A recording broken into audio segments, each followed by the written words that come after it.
think some of our folks are at the prayer breakfast. They pray for them to get here on time.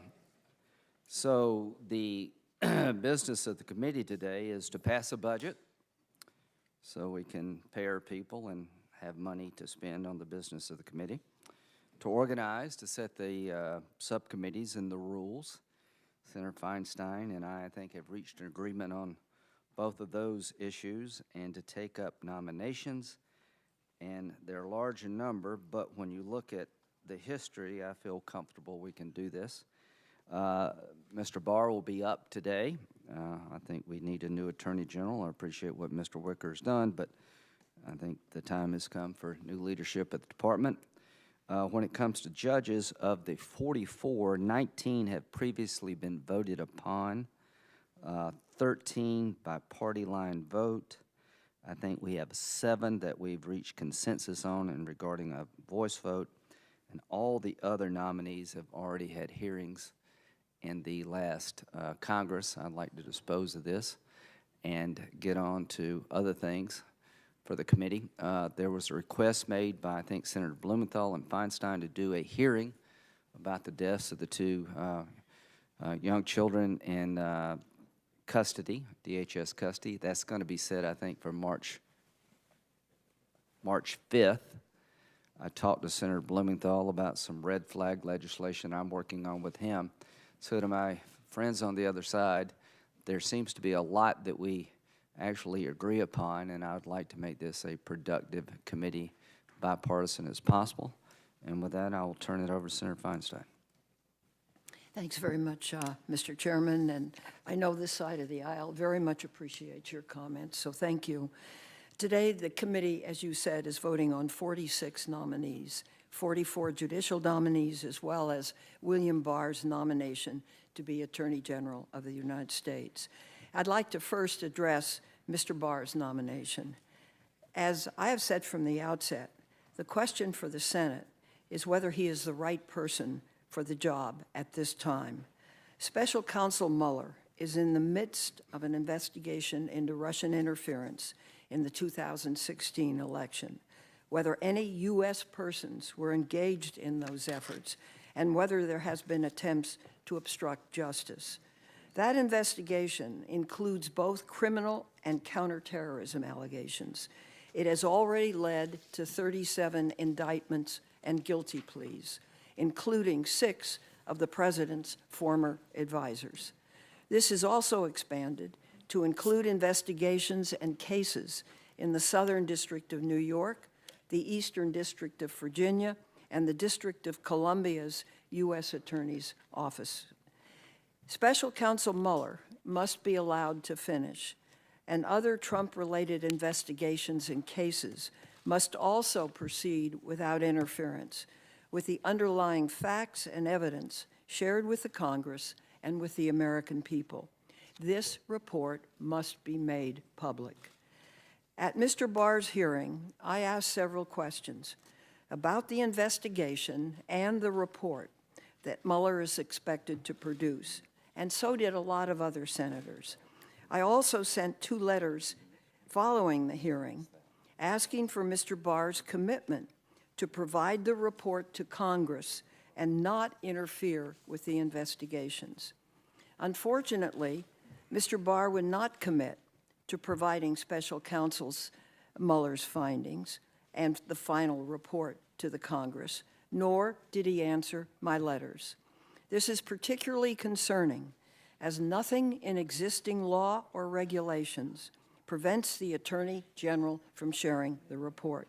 In fact, as part of our oversight responsibilities, Congress routinely requests and receives confidential information to closed investigations. And in the most recent example, Congress asked for and received investigative information, including transcripts of FBI interviews of witnesses involved in the examination of Secretary Clinton's email. The president routinely tweeted, and Republicans demanded all information be turned over, and it was. The president has said that release on Mueller's report will be totally up to the Attorney General. This clearly means that this nominee, to me at least, is reluctant to state a position, and that's troubling at the very least. Mr. Barr wrote an extensive, single-spaced, 19-page memorandum 5 months before being named to this post. He provided great detail and legal arguments for his view of the president's absolute authority. Under his theory, the president is above the law in most respects.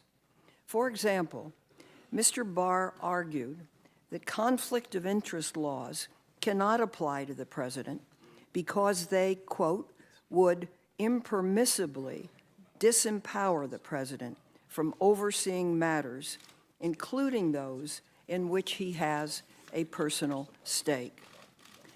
Mr. Barr concluded that the Constitution, quote, places no limit on the president's authority to act on matters which concern him or his own conduct, end quote.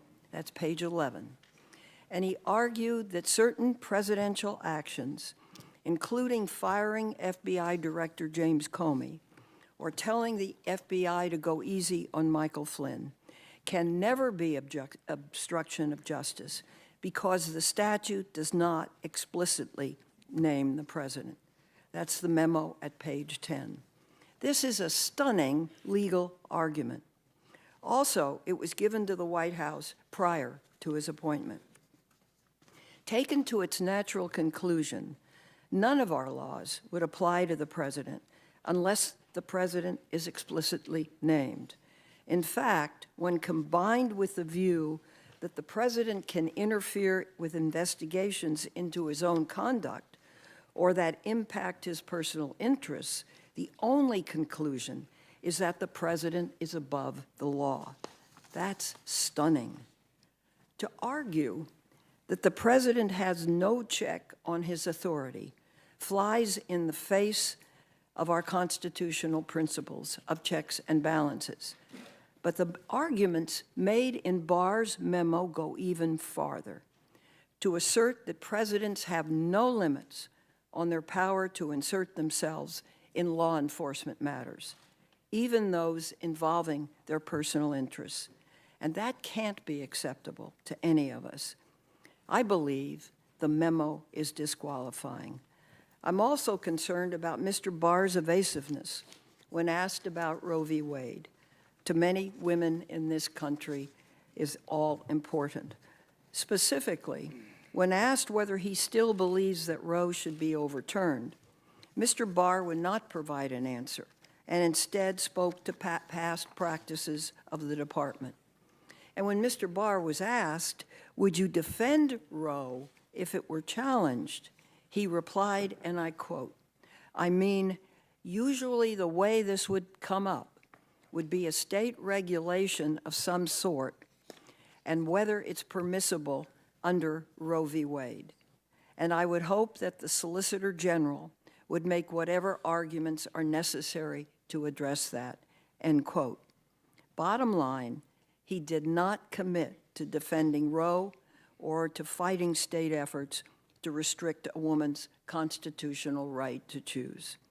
In addition, Mr. Barr was not willing to distance himself from the president's harsh immigration policies, including the president's threats to nullify the long-accepted constitutional guarantee of citizenship to anyone born on U.S. soil.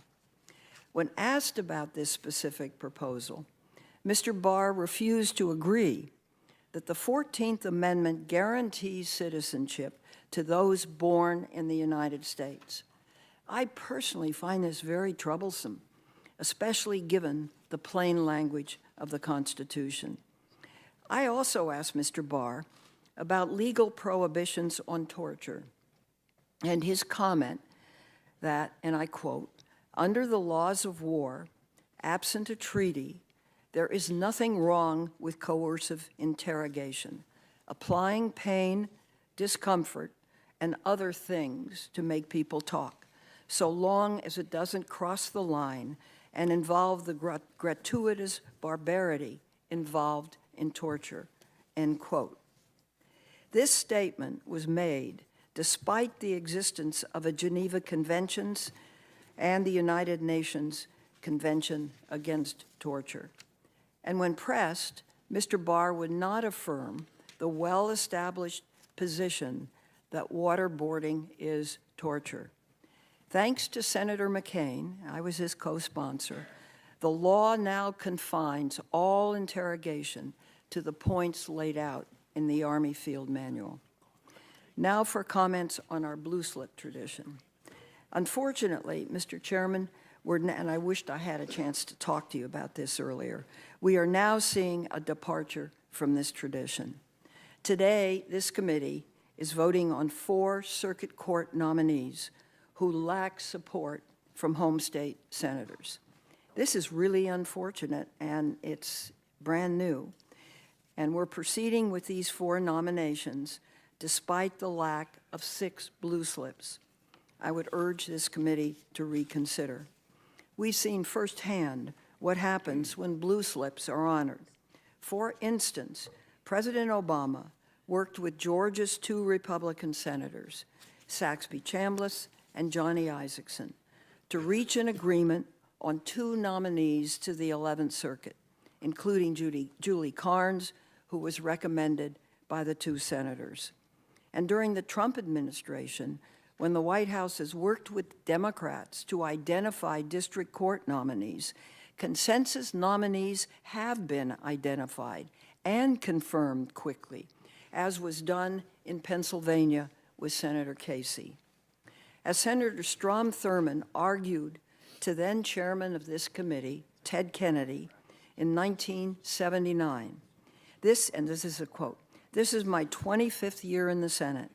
Ever since I've been here, I was told by senators who've been here a long time before I had the custom that was, before I heard the custom, was that if any senator failed to return a blue slip, a nominee would not be considered by the Judiciary Committee."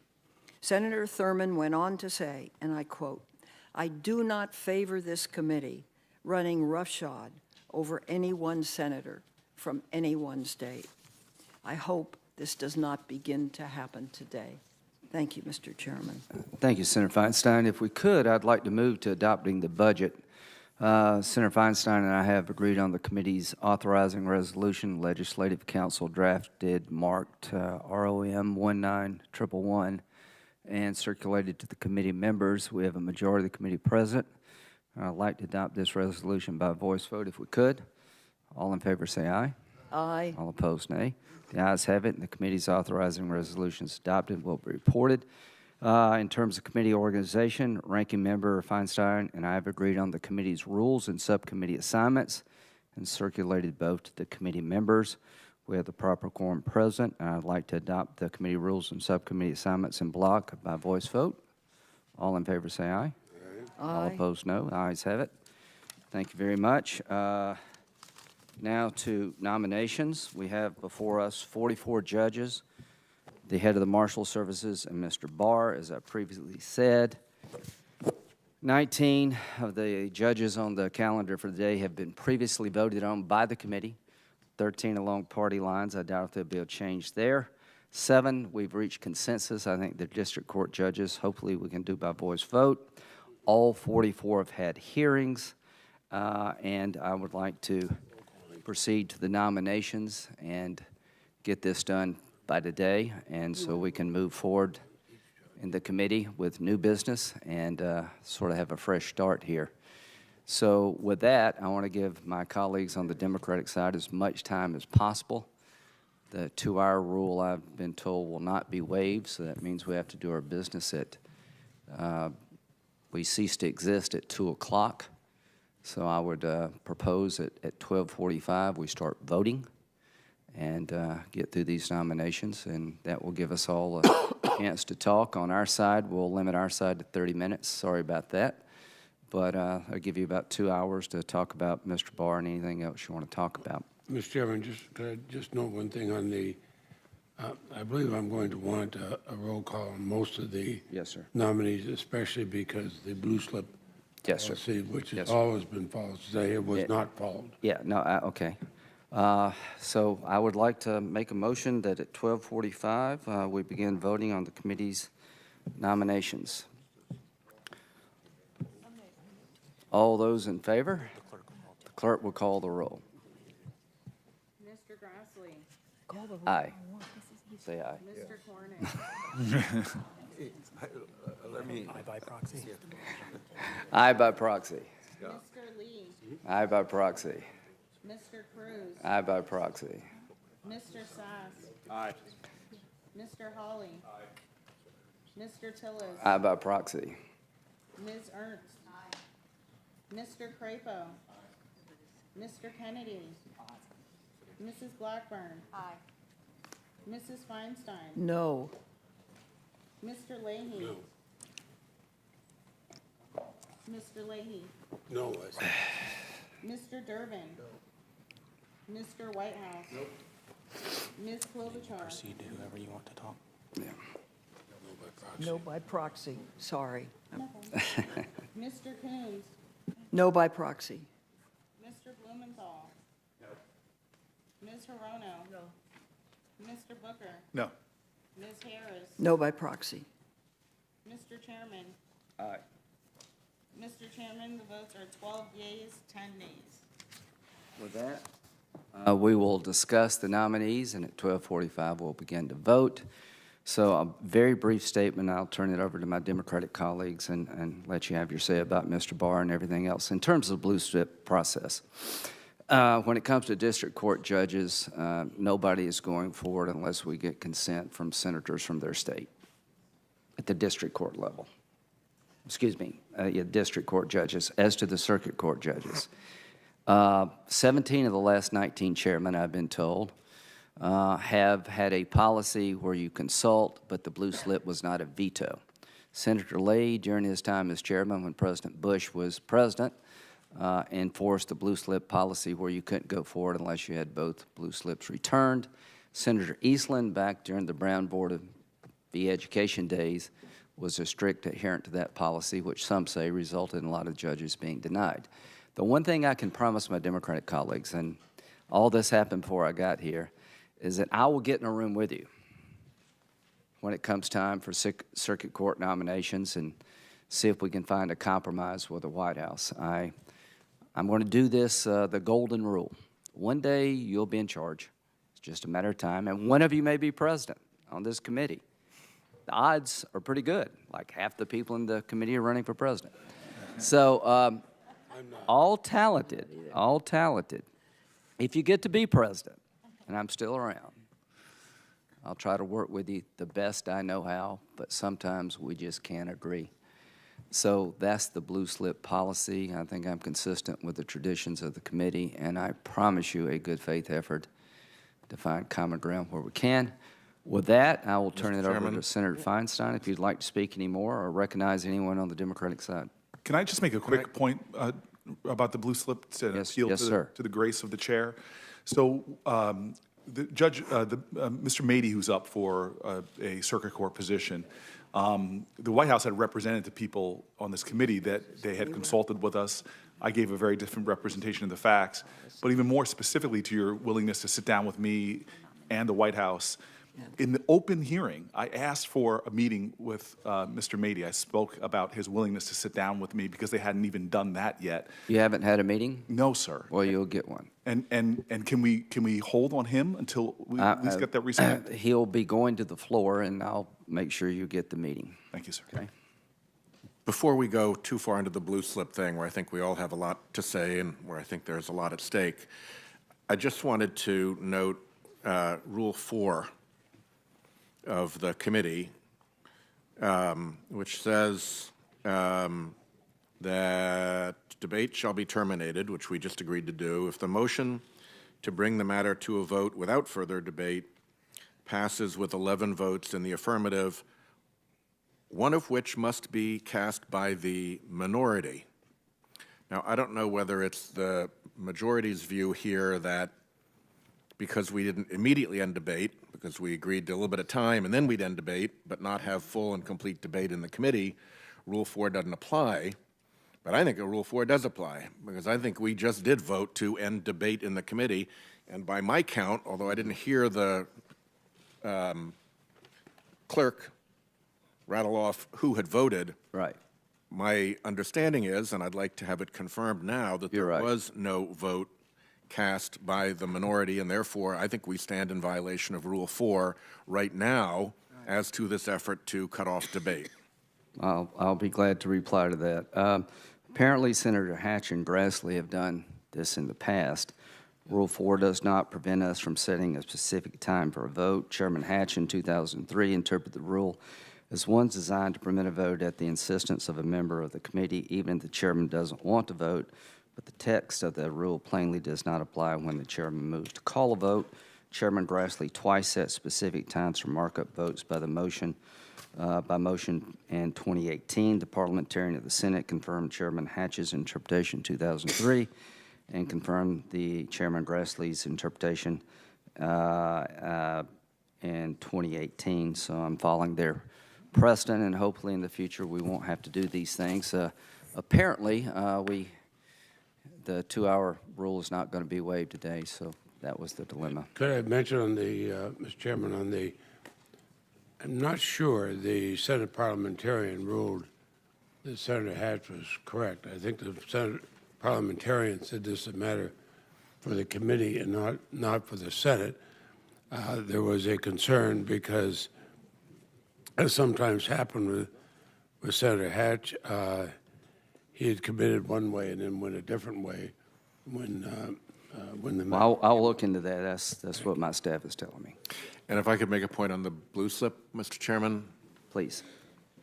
I believe that there is a Rhode Island seat on the First Circuit Court of Appeals, and when that seat becomes vacant, I expect that Rhode Island's views about who should occupy that seat will be considered by the President. And I think each of us have a similar situation. We have circuit courts, which are not state by state, but we believe, and there is a tradition in the Senate, that there is a South Carolina seat on your circuit, that there's a Texas seat on your circuit, that there's a Until Bush changed Nebraska that. seat on your circuit. What makes that happen? It's not in the Constitution. There's no statute that says so that I'm aware of.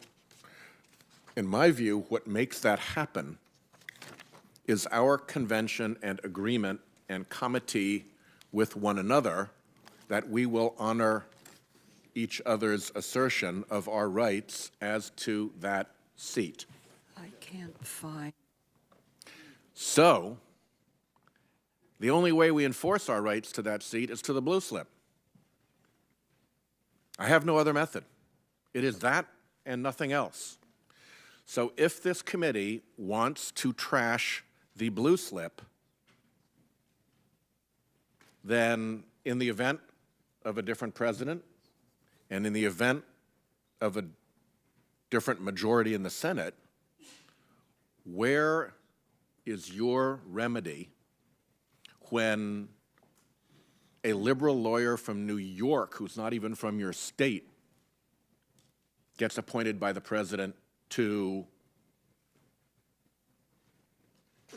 South Carolina, North Carolina, Montana, Nebraska, Utah, wherever?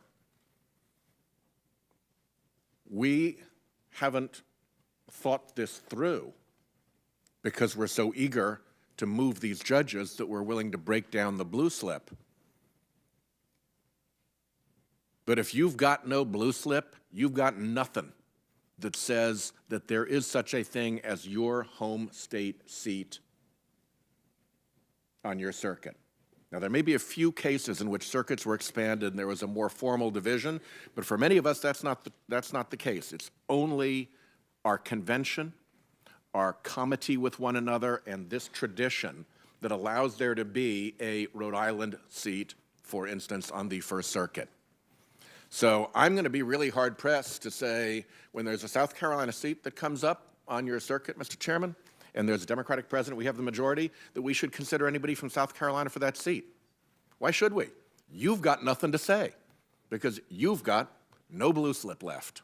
We are unilaterally disarming the Senate Judiciary Committee in a way that will have collateral damage well beyond the immediate goal of packing the courts with these nominees in a great rush. If I could build out upon that and respond. Mr. Chairman. Let me respond, please. I said all that in 2013 when we changed the rules to go to a simple majority for circuit court judges. Everything you said is true, and it's going to get worse over time. The day that you dealt yourself out as a minority to have a say about who gets on the court was the day that everything changed. Used to be, you'd have a lot of say about who got on the court because you needed 60 votes. The history of the Senate was to seldom, almost never invoke 60 votes. Most Supreme Court nominees were placed on the court even without a hearing. The politicization of the judiciary, there's no use blaming one group, is real. And after 2013, everything changed. Now, what did we do? We had Gorsuch. We couldn't get 60 votes. We changed the rule for the Supreme Court. I think you're on the PBS interview that I was on, the story. What's going to happen? Judges are going to be more ideological because you don't have to reach across the aisle to get anybody's input. And it's going to have an effect over time on the judiciary that I very much regret. Everything I said in 2013 has come true. As to the blue slip, the idea that the blue slip was a veto is not accurate. 17 of the last 19 chairmen did not allow senators to have a veto of a presidential pick. It was a tradition where you considered the input. It was seldom deviated from. If you couldn't find an agreement where you had 2 Democratic senators and a Republican president, you try to get consensus. So what I would say to Senator Whitehouse about Rhode Island and about any other judge, none of us have input, if you're not in the majority, unless we create it. As to your district court judge, I fought hard because you had a right to pick. The circuit court has never been the way it's being described. It's never been 2 people or 1 person can stop the whole process. It's never been the case. Senator Leahy invoked the blue slip policy during the Bush years. Now, Senator the gentleman from Mississippi, I think, used it routinely. 2 Southern senators didn't like the pick. That was the end of it. And there's some nefarious things done. So when it comes to the circuit court, when that Rhode Island pick comes, I will make sure that we sit down and you don't throw up at the pick. And you can find somebody that maybe we can all agree on, even though you know it to be a philosophy you would not have chosen yourself. And that's sort of where we find ourselves today. There's just no enforcement of that. And the South Carolina pick on the 4th Circuit, there's no reason for it to be a South Carolina seat any longer. You're dead right. Now that you don't need a vote from the other side, the blue slip policy is never what you said it was. It was never a veto. It's always a consultative process. That will go on. But, you know, I've worried about this in 2013. I was in the Gang of 14 when we had wholesale filibustering of Bush judges. We said, unless there's an extraordinary circumstance, we're not going to filibuster judges. That held until 2013. And the rest is history. And I regret it. I don't know what to do about it, but I'm not going to let the blue slip at the circuit court level be a veto. I will let it be a process of input. And when it comes to district court judges, a lot of people on my side want to change that rule. No. Senators got to have some say around here about something. So district court judges, we will, if you can't reach agreement, we just won't fill it. Mr. Chairman, you quoted what I did, and I know you wouldn't want to leave something on the record inaccurate, so let me expand that. You said I applied it during the Bush years. I applied it during the Obama years. I was a chairman longer during the Obama years than the Bush years. Incidentally, during the 2 years that I was chairman under with President Bush, I put through something like 60 or more of his nominees through the committee. The 2 years that Republicans were in charge under President Obama, they allowed only 20. And if I could, but the point is, I did not move any. where I wanted the senators from the states to have a voice. I remember sitting in some meetings, even at the White House, with the senators and the president. They were not going to return a blue slip. I remember the president concerned with me upholding there. I said the Senate has to have the final say on this. As soon as the Republicans came in, everybody told me how fair I was and all during the Bush and Obama to Republican judges, but you completely ignored that the second you came in, even doing the most unprecedented thing this committee has ever seen. That was to block having a vote on a Supreme Court nominee, somebody who had been praised by a number of Republicans before as being the ideal person to go on the Supreme Court. So let's just keep the facts straight. We did uphold it with both Democrat and Republican presidents because I believe senators know best from their state and they ought to have a say in it. You're saying that the views of the senator from a particular state is irrelevant, and that bothers me. Mr. Chairman. I will recognize Senator Lee, but just one, you are fair. I work with you on appropriations. You're very fair. Here's the truth about the committee. There's two people on this committee who voted for a Supreme Court nominee of the other party, you and me, and that's it. You're 6 for 6. You voted against 6 Republicans and for 6 Republicans. I voted for everybody. That doesn't mean we're better than anybody else. That's just the reality of how people vote around here. And after the 2013 rules change, everything I was concerned about is apparently is coming true. To Senator Whitehouse, when the Rhode Island seat comes, I'll do my best. A voice yes, a veto no. Senator Lee. Thank you, Mr. Chairman. I agree with your characterization, and having studied the history of the blue slip rule, it's important to note this is not an inexorable command. It's not something that is codified in the Constitution, in statute, or even in a rule of this committee. It is not to say that it's not something that members don't rely on and haven't relied on in the past. It is, however, important to note that during the blue slip's history, ever since Senator Eastland, we've seen it change rather significantly. The evolution of the blue slip has been a gradual one, but not just gradual, it's been nearly constant. And as you noted, Mr. Chairman, only a minority of the chairmen who have served during the existence of the blue slip tradition have recognized it as a veto on the right of an individual member bringing an objection. And as far as I can understand, Mr. Chairman, your intent, your desire is to keep it keep intact much of what we now know as the blue slip, with the exception of the change that we saw in the last Congress under the previous chairman, where we're dealing with circuit court nominees after consultation with the home state senators. In any event, Mr. Chairman, I appreciate your remarks, and you raised some excellent points. I'd also like to ask to be recognized as having been present and voted in favor of the motion to schedule time certain for a vote. Mr. Chairman? Mr. Chairman, could I likewise be noted? Could I likewise be noted? Thank you. Senator Tillis, Senator Cornyn, Senator Feinstein. Me? Okay. If I understand this correctly, it involves 4 circuit nominees. Riedler from Ohio from the 6th, Mady from the 3rd, which is New Jersey, and then both Miller and Murphy from Ohio.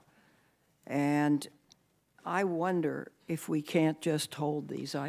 We had a little private conversation, and you weren't impressed with that.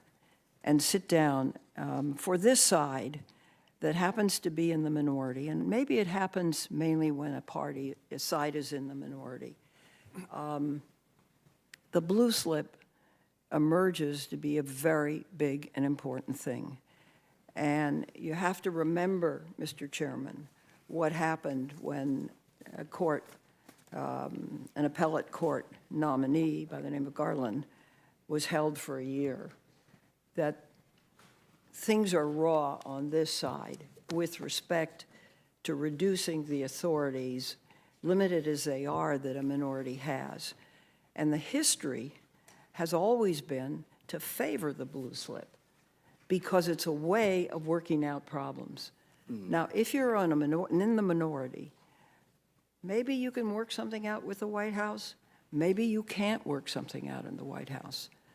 But I think protecting this tradition is really important to the camaraderie and the unity that we've had when it's necessary. And I think if the shoe was on the other foot, the other side would be saying some of these same things, because this is an important minority authority that has developed over a lot of years and been supported by virtually every Judiciary Committee. And now suddenly, not over a district court nominee, but over 4 circuit court nominees, it's going to be removed. This raises its importance to this side of the aisle, and certainly to those 2 senators involved. So, you know, what goes up comes down, and I really hope that the other side can consider this, and I would just ask that these 4 nominees be held and that we have an opportunity to try to see if we can't come together on a way that the blue slip tradition can continue. Because if what happens is what I think is going to happen, you're going to get 4 circuit court judges, and the divide is going to increase on this committee, and all aspects of trying to find, all aspects of trying to find a solution have not been put on the table. We had dinner the other night. I really appreciated it. If I'd thought of it, I would have raised it there. I didn't. That's my fault. But I'd like to ask that. No, I get what you're saying. I got it in 2013. I get it now. As to these 4, all of them had hearings, so they've been before the committee. You've had a chance to ask questions. I've been told by the White House that there has been a consulting process. Apparently, it hasn't resulted in a result that any of you like, and I appreciate that. And I don't know if I get involved, it will be any better, but I'll promise you a good faith effort. And Senator Booker, you will certainly get to meet with this gentleman, but apparently he did have a hearing, okay? Mr. Chairman. Senator Crapo. Mr. Chairman, I just wanted to give a perspective and an observation on the issue that's been raised by Senator Whitehouse and Senator Feinstein and others today on the blue slip. I studied this really hard because Senator Feinstein and I had a battle over a Ninth Circuit nominee who we felt was from Idaho and who she felt was from California, or that the seat belonged to California. And I really wished that I'd had a blue slip right in that fight. But I learned in that fight that the blue slip does not apply in circuit court decisions. At least it didn't then. In fact, I wasn't even given a blue slip because President Obama nominated a Californian to the seat. And so the only people who could have gotten a blue slip in that circumstance would have been the senators from California. I mean, the whole issue was just bypassed because the president chose not to honor, at least our opinion, that seat belonged to Idaho. My point is this. The blue slip discussion we are having with regard to circuit courts relates to whether one senator from a specific state where we do by common agreement agree the seat belongs to that state, whether one senator can block the president's nomination of a nominee that senator doesn't like. And what we are saying is that the history of the way this committee has operated, with the exception of 2 chairmen, is that one senator has not been able, even if the nominee is from that senator's state, has not been able to block a circuit court nomination because there are other states interested in that nomination, even if the person for that nominee is from a different state. And that's the debate we are having. The notion that we are having a debate over whether states can lose a seat on a court that they believe they have is an entirely different discussion. It's not the blue slip issue. That discussion is one as to whether this committee will honor what Senator Whitehouse correctly said is the tradition that we have honored of allowing states to have certain seats come from nominees from their state. And that's going to happen only if this committee, Republicans and Democrats, come together and protect an individual state's right to a seat they think they have. I believe there is a statute, Senator Whitehouse. I may be wrong. I'm checking. I think the statute says nothing more than that each state in a circuit is entitled to one. Yeah. And it doesn't say who or which one. But there are now more circuit seats than just one for most circuits. Yeah. And so we do have to have a tradition in here where we protect that. Yeah.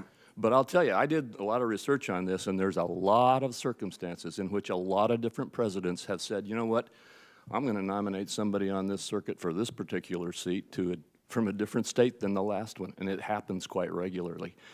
We are the ones who need to enforce that principle, and we've got to come together on it. But why would we after this? Well, we haven't, but my point is, that egg has already been broken too. For a judge, why would we after this? Well, but Senator, my point is, that's a different issue, but that's already been done too. I mean, it's been done multiple times, but it wasn't through a blue slip fight. It was the president saying, I'm going to go here rather than there. And this committee backing the president.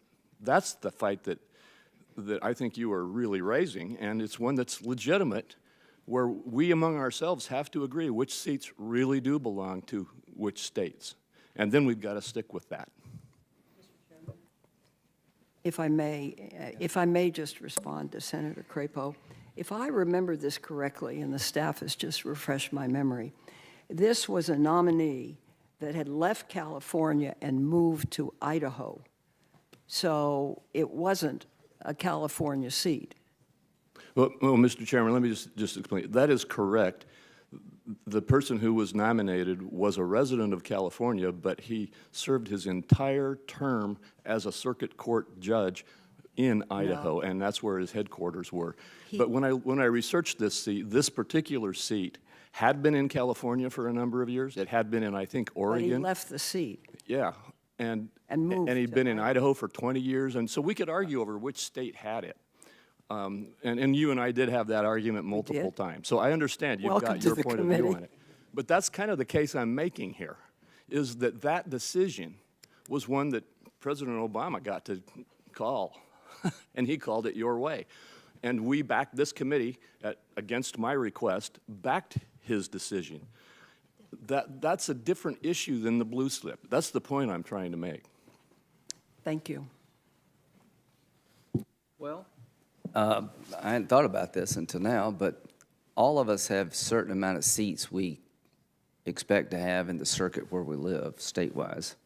What I'll do is inventory the committee, and I count me in for the idea that nobody's going to, you may not get the person you like from Rhode Island, but at least they'll be from Rhode Island. Maybe a place to start here. It seems like we all have that interest. But be something to talk about. Senator Durbin. Mr. Chairman, I want to defer to Senator Leahy, but if we're going to discuss the nominees before us today. Yes, sir. I'd like to defer to him first and be next on the list on the Democratic side. Would you like to talk about the nominees now? Mr. Chairman, just let me make one point. I'd like just to enter my statement for the record. I know you have my proxy vote. I'm going to leave now, but absolutely, and record me as a no. Without objection. And I'm grateful for your generosity in terms of just showing the due respect. I saw this last judge from New Jersey. I'm sort of still in a state of astonishment that I wasn't even shown the respect, and Senator Menendez wasn't even shown the respect, not just even a meeting, but a substantive consultation. Yeah. If you're insisting on moving through, I'll take you up on your offer, though. You'll get the meeting, but we did have a hearing. Okay. Senator Leahy, would you like to speak on the nominations? I would, and I may be going in now because we have other matters before the Congress. We are working very, very hard, did all last weekend, have most evenings and today to get final agreement on the funding bills. I know that the chairman is a member of the Appropriations Committee and has interest in that. As vice chairman, I have to, as he understands, have to be at the four who are going to have the final say. And he and I had a private discussion of that before, but I would say to my colleagues on both sides, I hope we are close. Senator Durbin is also one of the conferees. I don't see other conferees here at the table, and we're going to be in on that. Well, let me speak a little bit about William Barr. I was here when he was before the committee once before. That was 28 years ago during the George H.W. Bush administration. I had some things I agreed with him on, some things I disagreed with him on, but I listened to him, and I voted for him to be Attorney General in the Bush administration. And I did that. I did so despite some of the reservations I shared at the time. And I told him, I met with him, told him where my reservations were, told him he and I did not see eye to eye on many issues. We didn't then, we do not now, but I was impressed by his intellect, his experience at the department, and his forthrightness with me. He answered the questions. He agreed to meet for any further questions. And I'd say, with one exception, those attributes apply today. But today we're considering his nomination under extraordinary circumstances. There are multiple criminal investigations that loom over the Trump presidency, and they may ultimately define it. And the president reacts the only way he seems to know, and that is to simply not answer, but to attack relentlessly. That includes attacking the investigators, the witnesses, even the justice system itself. That included firing both an FBI director and his previous attorney general because they did not handle, as law enforcement officials, one of the investigations as the president pleased. Well,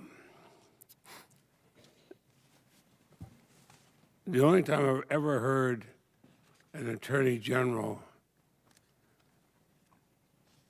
seem to acquiesce in something like that, and some of the chairman and others were here at this hearing, when a former attorney general said, well, as a member of the president's staff, and he was reminded by Senator Whitehouse and several others, he's not a member of the president's staff. He's Attorney General of the United States, the head of the Department of Justice, and shortly thereafter, the Republican president who had appointed that attorney general found that the attorney general really wanted to get back to spend more time with his family and go back to private life, and he did. But we've never seen any president who has so viewed the Justice Department as an extension of his own power.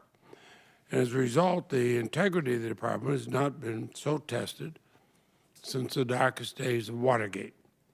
Yet in the midst of Watergate, when this committee considered the nomination of Elliot Richardson to be Attorney General, the nominee made numerous, transparent, detailed commitments to this committee. Elliot Richardson did so, in his words, to create the maximum possible degree of public confidence in the integrity of the process. Well, that principle has never died. It applies today just as it did during Watergate. Indeed, that may be the only way the Justice Department escapes the Trump administration with its integrity intact. At present, there are millions of Americans who are going to see bias no matter how the department resolves the Russian investigation. And the only way out, in my view, is transparency. The American people deserve to know the facts, whatever they may be. That requires the special counsel's report, the evidence that supports it, be made public. But unfortunately, despite efforts from both Republican senators and Democratic senators, in their questions, Mr. Barr was not willing to make that clear commitment, and many of his answers left more doubts. Will Mr. Barr allow President Trump to make a sweeping claim of executive privilege that hides much of the report? Will Mr. Barr, relying on department policy to avoid damaging the reputation of uncharged parties, not disclose misconduct by the president, simply due to a separate policy to not indict sitting presidents? We don't know the answers, despite the questions asked by both Republicans and Democrats. But we do know that Mr. Barr's testimony could lay the groundwork for potentially no transparency at all. Mr. Barr also repeatedly refused to follow the precedent of Jeff Sessions and commit to follow the advice of career ethics officials on whether he needs to recuse himself from the Russian investigation. He even declined my request to commit to simply sharing their recommendation with this committee, whether he followed it or not. This is critical because there's reason to question whether an appearance of a conflict exists. Prior to his nomination, Mr. Barr made his unorthodox views on the obstruction of justice investigation very clear. He spoke dismissively about the broader Russian investigation, claiming that a conspiracy theory involving Hillary Clinton and Uranium One was far more deserving of a federal investigation than possible collusion. I'm also concerned that if confirmed, Mr. Barr would continue many of his predecessors' policies that I believe do great harm to our nation. He would continue immigration policies that are both ineffective and inhumane. He would continue former Attorney General Sessions' sentencing policies that strip discretion away from both prosecutors and judges, requiring that all U.S. attorneys charge the most severe offense available, even for low-level offenders. Every one of us, Republicans and Democrats alike on this committee, who have been prosecutors, know that you could not do your job under that kind of a mandatory order. And relevant to each of my concerns is the fact that Mr. Barr has extremely broad views of executive power. And I worry that his long-held views on executive powers could essentially be weaponized by President Trump, a man who derides any limit on his authority. Now, let me be clear. I respect Mr. Barr. I do not doubt that he as Attorney General would stand faithfully by his genuinely held convictions. That's why I voted for him the first time he was up for Attorney General. But I'm worried, and when he was up the first time for Attorney General, I did not fear that that particular Republican administration needed a much tighter leash. I believe this one does. So I had these questions in my mind. I had a few questions further I wanted to ask him. They were especially relevant to his plans as Attorney General. The administration dismissed my request to have further conversation with him. They know that he's going to be confirmed by this committee, and they simply said, well, maybe we'll find time for you to talk with him after he's confirmed, and that's fine. But my responsibility under my oath of office is to vote now, here and now, as I feel in my mind is the right way to vote. And I felt it was the right way to vote when I voted for Mr. Barr decades ago.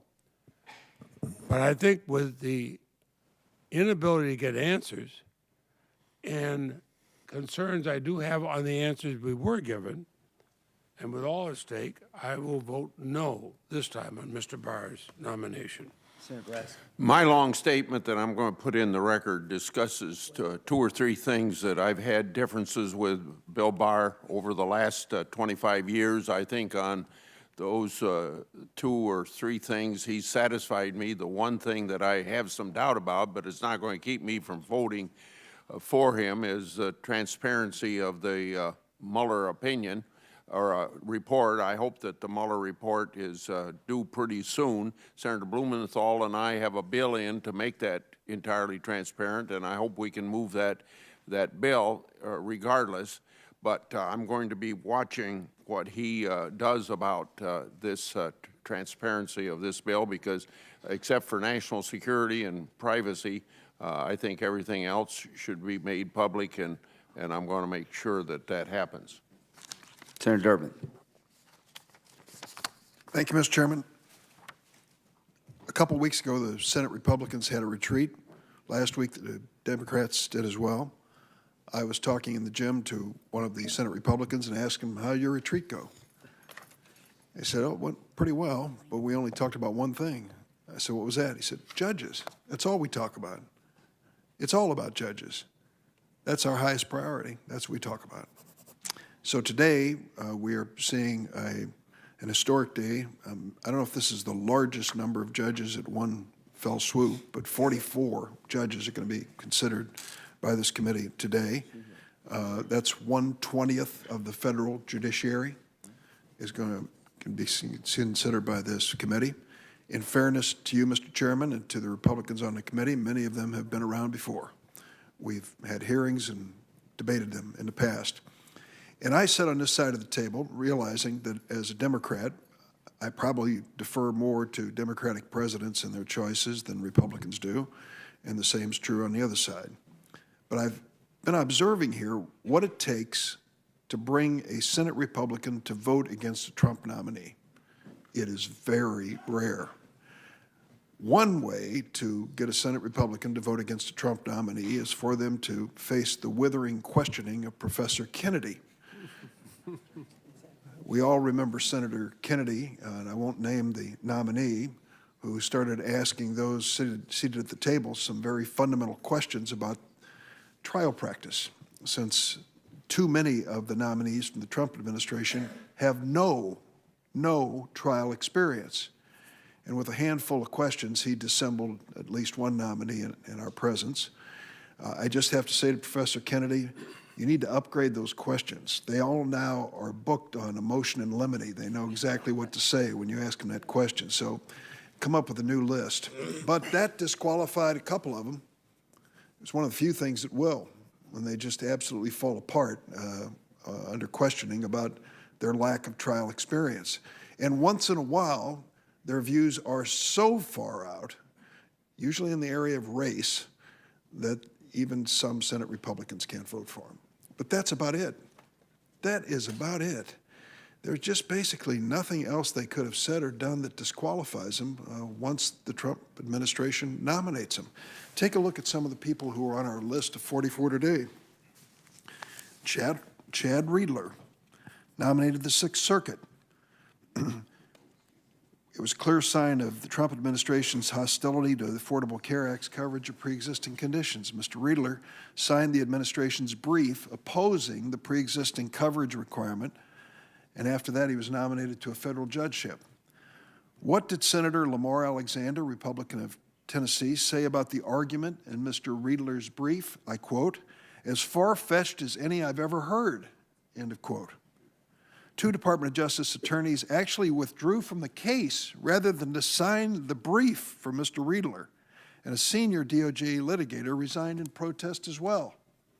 Does that slow down Mr. Riedler's nomination? Not a bit. Mr. Riedler also defended the Trump administration's zero-tolerance policy. 2,800 children, toddlers, and infants forcibly removed from their parents at our border. It took a federal court in San Diego to demand an accounting of these kids and their whereabouts before that scandal was actually publicized as it should be. Mr. Riedler thinks that's defensible. Didn't slow down his nomination. Advocates for the death penalty for juveniles. Argued against burn JAG funds for the city of Chicago, where we're fighting a gun violence crime wave. Another Sixth Circuit nominee, Eric Murphy. Lengthy record of defending restrictive voting laws that make it harder for Americans to vote. Advocated against LGBTQ rights, including in the landmark Obergefell case. Senator Sherrod Brown spoke passionately before this committee about how he cannot support these 2 Ohio nominees who actively work to strip Ohioans of their rights. I hope some of my colleagues listened. It is shameful that these and other circuit court nominees are being moved forward over their home state senators' legitimate objections. They're not the only troubling nominees on this agenda. Texas District Court Michael Trincali called President Obama, quote, an un-American imposter, end of quote. Described the Shelby case as a victory. Utah District Court nominee Howard Nielsen, I may have served with his father, wrote an OLC memo in 2005 arguing that civilians could be subjected to torture abroad without breaching the Geneva Convention. Did that slow down his nomination? Not a bit. Louisiana District Court nominee Wendy Vitter refused to say at her hearing if Brown versus Board of Education was correctly decided, in contrast to the other nominees before the committee who said clearly it was. Oklahoma District Court nominee Patrick Wyrick, a protege of now disgraced former EPA Administrator Scott Pruitt, allowed an energy company to ghostwrite a letter from Pruitt's office when he was Oklahoma's Attorney General. Texas District Court nominee Matt Kaczmarek, repeatedly written in his personal capacity about his opposition to LGBTQ rights and the Obergefell case. Ninth Circuit nominee Eric Miller, the subject of a resolution of opposition by the National Congress of American Indians, who wrote, and I quote, his advocacy is focused on undermining the rights of American tribes, often taking extreme positions and using pejorative language to denigrate tribal rights. This committee does the American people no favors when we just plow blindly ahead with nominees who lack qualifications and judgment far outside the judicial mainstream. And my Republican nominees are unwise to abandon circuit court blue slips we've discussed this morning that's given the citizens of each state a voice through their senators in selecting judges. We are all diminished when we barrel through these nominees for circuit court and don't take into consideration the thoughts of colleagues. Let me say a word about the Barr nomination. I got to sit down with Mr. Barr yesterday. I told him something that, and I meant it. I looked at Mr. Barr, his wife, and his family, and thought, he's a good person. He really is. You could tell it just by looking at his family. And I think wall-to-wall lawyers, dedicated to public service, but good people. And I told him as much. He liked my line about his godson becoming a public defender, but at the end of it, I thought he's a good person. And he has a reputation and experience when it comes to the whole question of the rule of law and the future of the Department of Justice. I likened him in a way to General Mattis. I might not have, at one point in my life, voted for many four-star generals, but I sure voted for him to be Secretary of Defense. I wanted a grown-up in the room when questions of national security were raised with this president. And basically, I had the same instinct when it came to Bill Barr. But there's just one thing that troubles me, and troubles me greatly, and really colors my decision on my vote. Mr. Chairman, we're in a pretty depressing period of time here in Washington with government shutdowns and all the possibilities. Let me give some good news to everybody who's gathered today. 2 weeks from today, the first spring training baseball game. So look ahead with some optimism that things are going to get better, at least on that front. One of my favorite books on baseball, and I like baseball, is Lefty's Legacy, written by Jane Levy, and it's a story of Sandy Koufax. What an amazing pitcher. Maybe the best southpaw in the history of baseball. But Sandy Koufax had 2 pitches. He had a curveball and a fastball, and that was it. They were damn good. And batters were always looking for a signal from him as to which pitch was coming in the hopes that maybe they could finally hit this man. He rarely showed that signal. He rarely telegraphed his pitch. Unfortunately, Bill Barr has telegraphed his pitch when it comes to this investigation by Mr. Mueller. I can't understand, and I told him, I can't understand why you volunteered a 19-page memo to the Trump administration. What was that all about? You're a private citizen. Well, I don't do that very often, he said. And I said, I'm sure you don't. Most people don't. Turns out he'd also been asked to be part of the defense team for the president as well.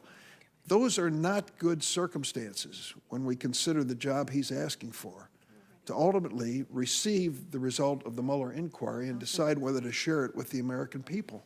In fact, He has telegraphed his pitch in terms of the unitary executive theory. And as I read some of the comments that he made, I mean, they are just jaw-dropping. Let me read from the 19-page memo. Constitutionally, it is wrong to conceive of the president as simply the highest officer within the executive branch hierarchy. He alone is the executive branch. As such, he is the sole repository of all executive powers conferred by the Constitution. Takes your breath away. In a moment when we are investigating this president, at a moment when we are asking Mr. Mueller, thumbs up or thumbs down, here comes a man wanting to be Attorney General who expresses that point of view. Did you listen to the State of the Union the other night? I did. Sat there and listened to every word of it. There were some chilling statements made by this president. I don't believe there's a president in the history of this country that has stood before a joint session of Congress and questioned the right of Congress to investigate him and his administration. This president did, and did it blatantly twice during the course of that speech. That should worry everyone. All of us have taken an oath to this Constitution and this form of democracy. So let me just conclude, Mr. Chairman. I'll be voting against Mr. Barr. I hope I'm wrong.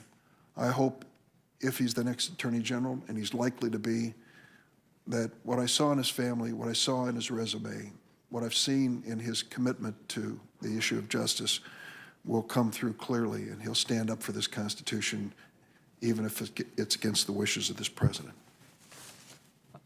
Thank you, Senator Durbin. I ask unanimous consent to waive the committee's discussing the business quorum requirement until 12:45, so everybody will have a chance to speak. Any objection? Without objection, Senator Lee. Thank you, Mr. Chairman. I wanted to respond to a couple of the comments made by my friend and my distinguished colleague, Senator Durbin, with whom I have a great relationship and have for the entire 8 years that I've been a U.S. Senator. With regard to Howard Nielsen, I want to be very clear about something that was mentioned. He was not the author of that memo. It's undisputed that he was not the author of that memo. And in fact, we have in front of this committee a letter written by Professor Jack Goldsmith. Professor Jack Goldsmith was the lawyer who withdrew that memo when he was at OLC, and he writes a glowing letter of recommendation about Howard Nielsen and talks about what a careful, honest, hardworking, and decent attorney he is. I too have known Howard for over 20 years. I've worked with Howard, and I know him to be an attorney of unusual character, intellect, and someone who proceeds with great caution. It is a matter of undisputed fact that he was not the author of that memo. Some have supposed that he was, because while at OLC as an OLC attorney, he was from time to time called upon to answer discrete questions, but he didn't write that memo, and he was recommended strongly by the OLC lawyer who withdrew that same memo. While we're on the topic, you referred to Eric Murphy also. Eric Murphy is also a friend. I've known him for many years. He and I clerked together at the Supreme Court. He was clerking for Justice Kennedy while I was clerking for Justice Alito. He is a lawyer of great character and integrity. Now, you describe him as someone who has litigated aggressively to restrict voting rights. I just completely disagree with that characterization. And unless you're willing to say that any time there is at issue a law trying to protect the integrity of a state's voting system, that any lawyer who represents a state is somehow voting to restrict the voting rights of minorities or of any group of Americans, I don't see how that can possibly be a fair characterization. And I know that not to be a fair characterization in the case of Eric Murphy. You also mentioned Wendy Vitter, who I've known for many years. I thought Wendy's performance before this committee was candid and was strong. She's someone who believes firmly in the rule of law and is willing to interpret the law on the basis of what it says, not on the basis of what she wished that it said.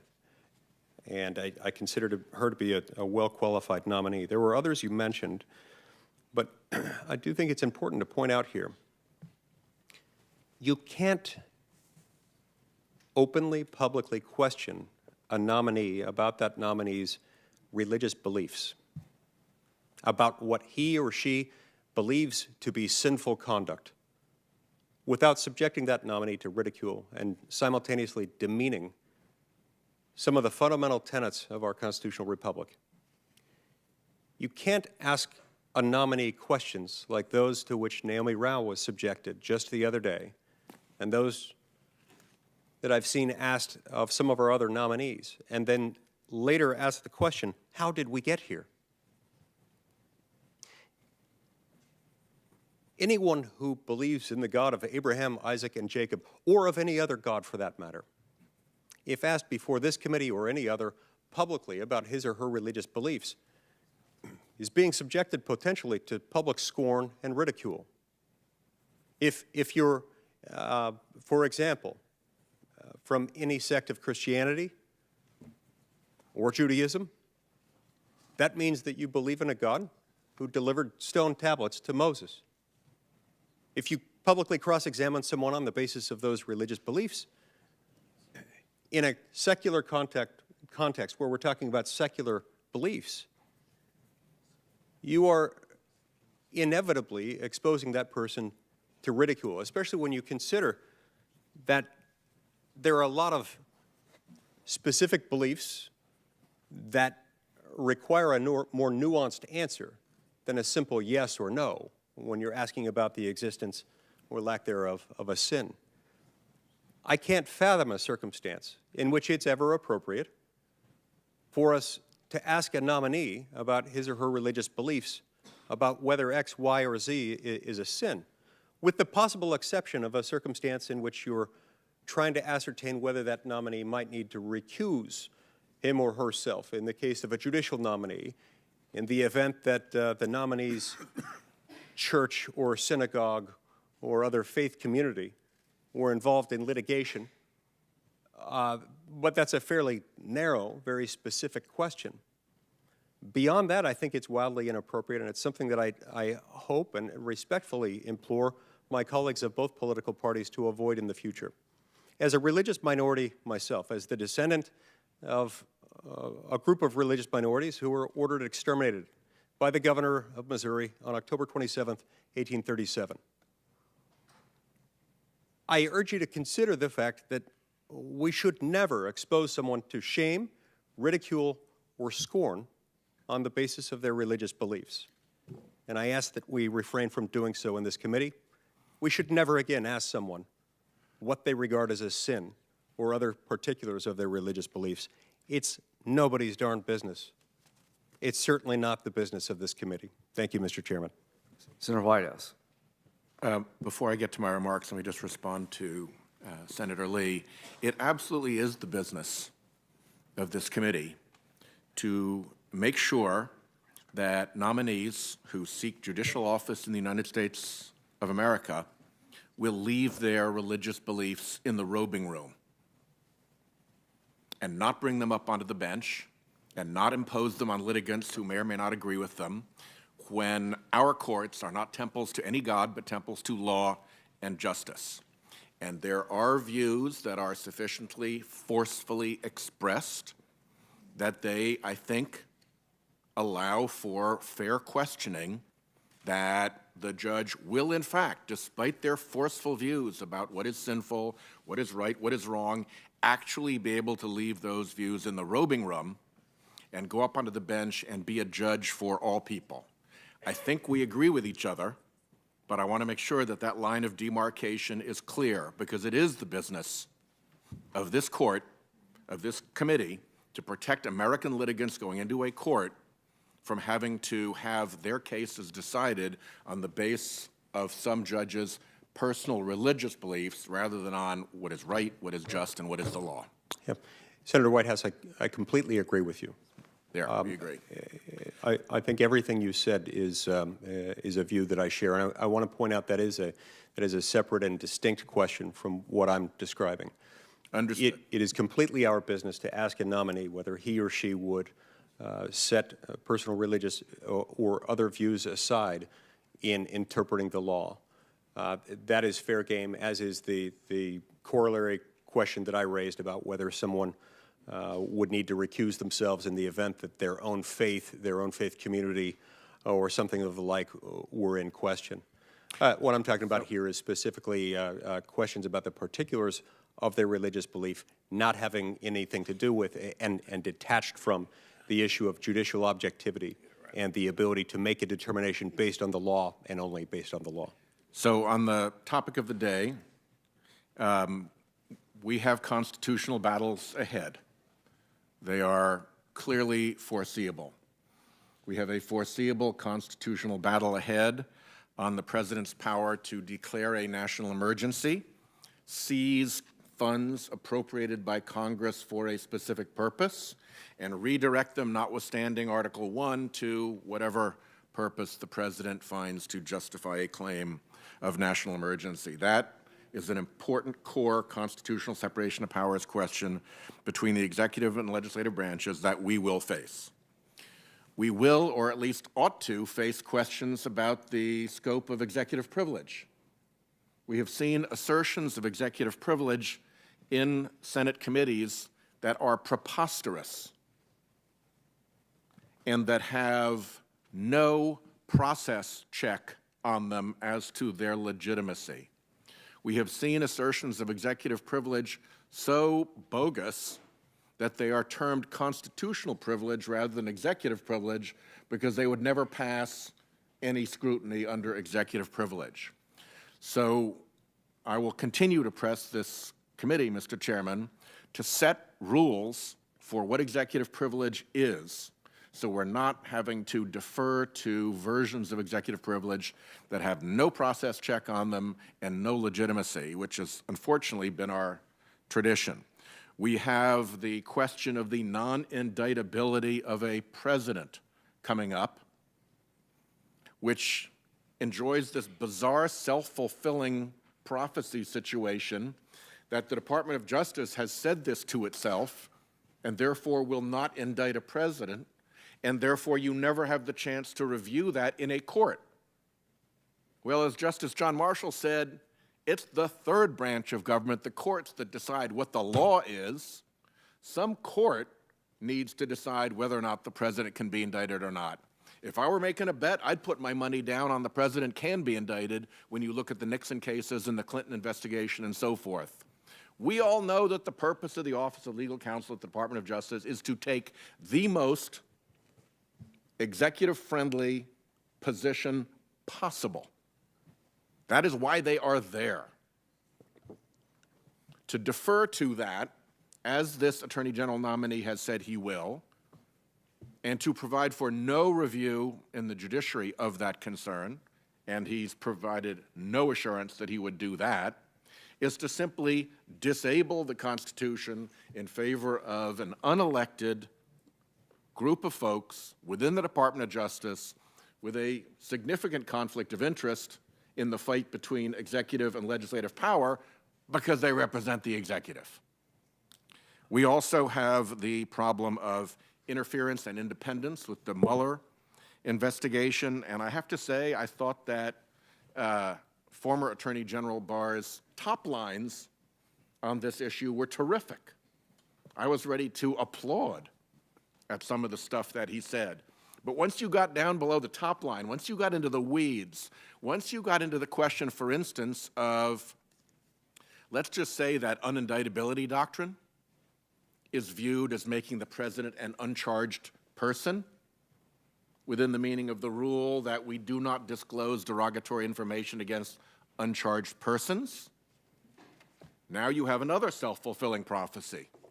And we in Congress would be prevented from having access to that investigative information, and the public would because of that circularity. I specifically asked that question before. Senator Graham encouraged me to follow it up. I did. We got a letter back that is completely non-responsive. So I have to draw the adverse conclusion from that. Equally, because we have done nothing to provide a meaningful process or definition of what executive privilege is, What stands out there is the prospect that once the Mueller report is concluded, the White House counsel will say, well, that's a nice report, but we view it as all protected by executive privilege. And so Congress can't see it. Well, what I view of Mr. Barr's record is that he would support that assertion. I can't think of an assertion of executive privilege or executive power where he's found any real limits. So I don't see him as somebody who would be helpful in these 4 looming constitutional battles, and therefore I will not be able to vote for him. With respect to this vast array of judges who are coming forward, let me just make a point I've made before. The talking point is that these are conservative judges. My view is that that is mistaken terminology. If you look at the decisions that many of these judges make once they get into office, there is nothing conservative about them. The doctrine of judicial modesty is dishonored frequently. The doctrine of stare decisis is dishonored frequently and even made fun of by Justice Alito. The doctrine of originalism is dishonored frequently. I don't even concede the legitimacy of the doctrine of originalism. But for those who believe in it, at least adhere to your own principles. They don't. And they engage in fact-finding. Frequently, they engage in fact-finding. Appellate judges aren't supposed to agree to engage in fact-finding, and particularly when the facts that they find are false facts, but essential to the outcome of the decision. And we see this over and over and over again. At the same time that we see this pattern of conservative judicial doctrines being dishonored over and over again, we also see special interest funding and manipulation of the process. We see judges whose selection has been controlled and manipulated through the Federalist Society, which does not disclose its donors and how that was all paid for and what internal vetting was done. We see the confirmation process for these judges, driven by the Judicial Crisis Network, which had a single $17.9 million donor. And we have no idea who that $17.9 million donor was. That's something we ought to know. We see arguments made before our courts by amicus curiae who don't disclose their donors either. But you can draw some pretty sensible conclusions about who the likely big donors are, and then what do you see? You see those interests being big winners in those courts. As I've said before, as I said in the Kavanaugh hearings, as I will continue to say, the Roberts Court, since he became Chief Justice, has launched innumerable 5-4 decisions, actually not innumerable, 79 5-4 decisions, that are partisan, as I define it. The 5 Republicans hang together and go one way, no Democrat will follow them. Of those 79, 6 are more or less random. It's going to happen on its own sometimes. In the other 73, there is a clearly identifiable and articulable Republican big donor interest. And in those 73 partisan 5-4 decisions that Chief Justice Roberts has led on the United States Supreme Court, the win record of those big Republican donor interests is 73-0. Please don't tell me you're calling balls and strikes. So I see a pattern in circuit judges and in Supreme Court judges who come through this process that they are expected to reliably rule in favor of polluters and against the regulators who would constrain pollution, in favor of the gun industry, even where the argument was described by a previous Supreme Court Chief Justice as a fraud, to support and enhance the scourge of dark money in our politics, because that is how these big special interests exert their power, to suppress voters who would turn out for Democrats, whether it's through gerrymandering or through limiting of the Voting Rights Act, and a personal favorite, to make sure that they protect corporations from liability and discovery in courts and before juries. That's a pretty distinct group of interests. It's a pretty distinct group of wins. And it's time that we clean this mess up. And to call these judges conservatives, I think, is a misnomer.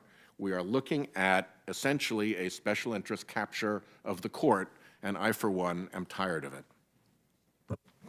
Thank you. Just one comment about Mr. Barr. You raised a point that I thought was a good point about the scope of executive privilege in terms of the Mueller report. Here's what Mr. Barr told me, that he would not allow executive privilege to be used as a reason to cover up wrongdoing. I'll hold him to that. Mr. Kennedy, Senator Kennedy. Thank you, Mr. Chairman. I want to say a word first about General Barr. I listened carefully to Senator Lee and all my Democratic friends. I think we all have seen presidents, both Democratic and Republican, appoint people who, in our judgment, are political hacks. Doesn't happen often, but it happens. From one point of view, that's okay, because presidents elected by the people are entitled to surround themselves with advisors of his or her choice.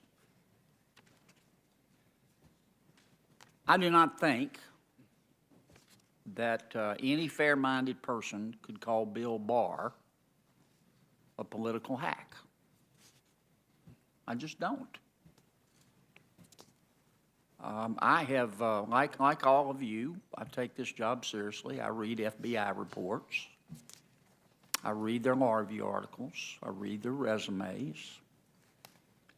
And I'm impressed with Bill Barr. I think he's extremely intelligent. I think he reveres the law. I think he enjoys the law. We all know lawyers that some of whom make a lot of money. They don't really love the law. It's a job. I don't think Bill Barr is like that. I think, I'm not saying he hasn't made a lot of money. He has, because he's good at what he does. But I think he reveres the law and the rule of the law, and I think that's important for Attorney General, because we all know that an Attorney General is different. It's not like appointing somebody Homeland Security Secretary. That's not a criticism of Homeland Security, very important job, but Attorney General is different. The second reason I think Bill Barr wants to be Attorney General, he doesn't have to do it at this point in his career. I think he's worried about the Justice Department, and he's worried about the FBI. With good reason. Sooner or later, I don't know when, but it'll happen.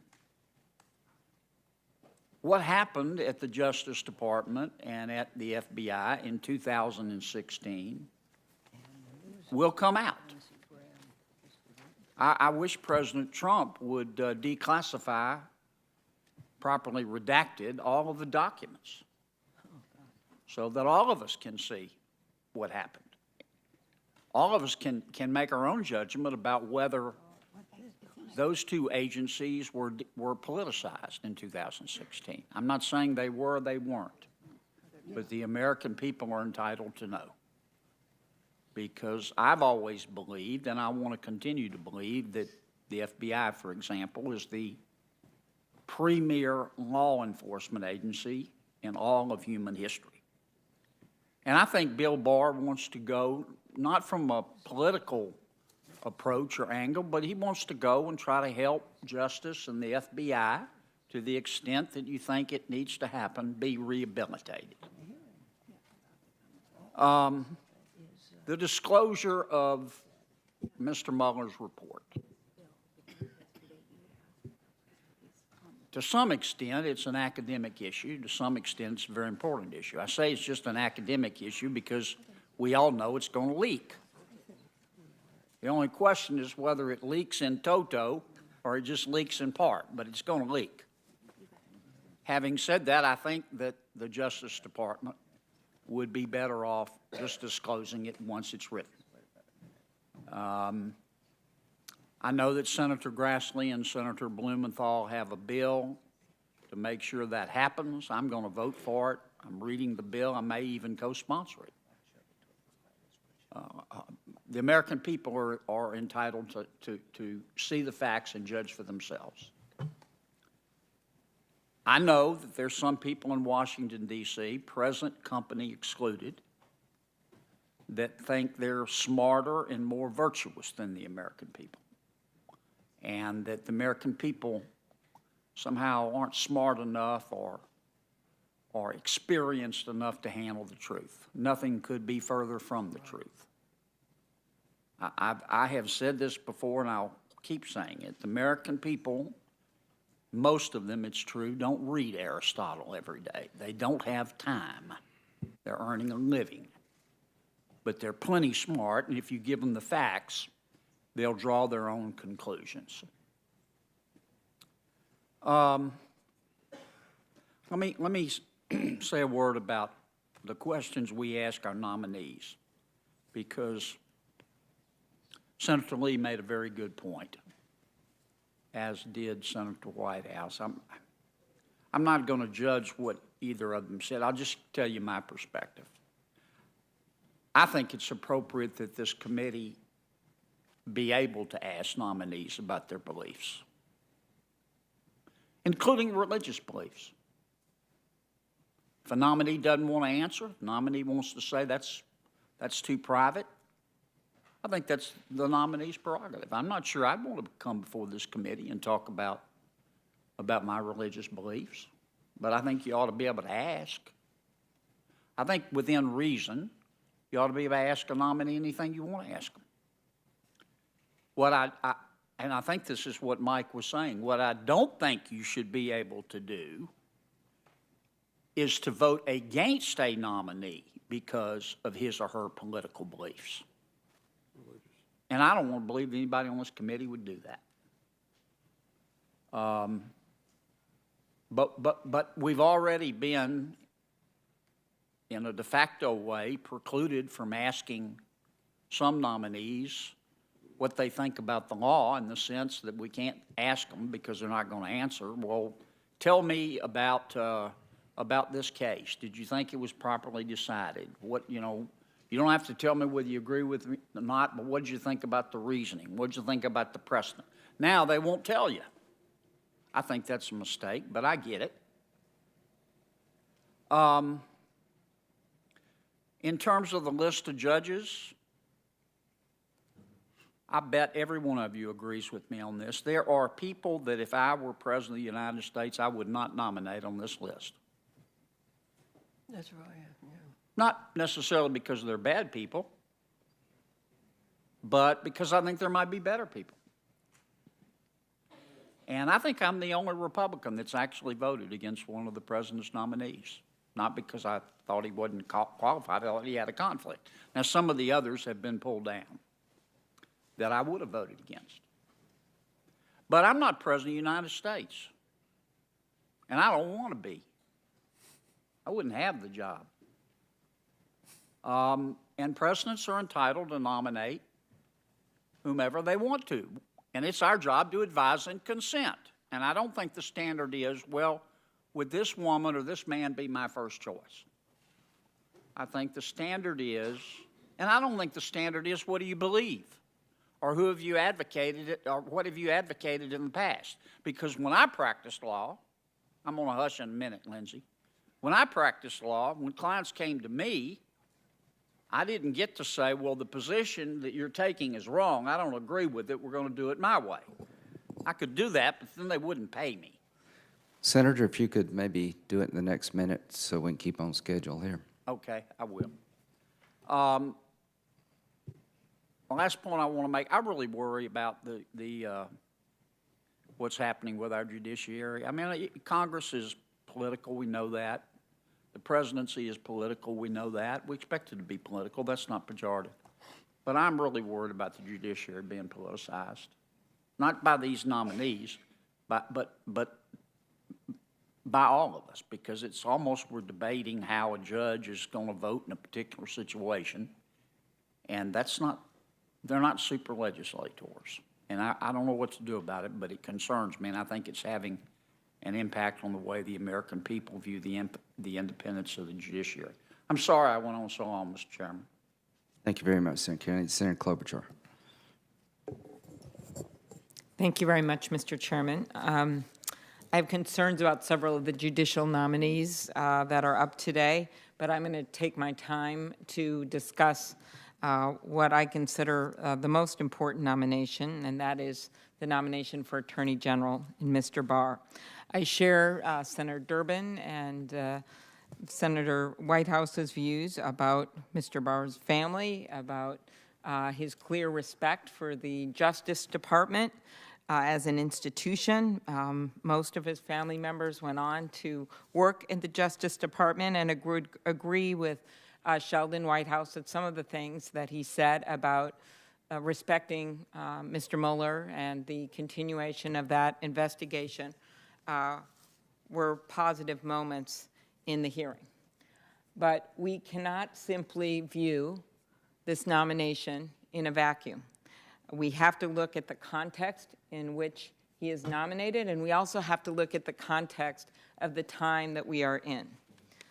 The nomination comes at a time when there are investigations by a special counsel and multiple U.S. attorneys' offices over which Mr. Barr would oversee into the President of the United States and his associates that involve campaign finance violations and an attempt by a foreign adversary to interfere in our elections, for starters.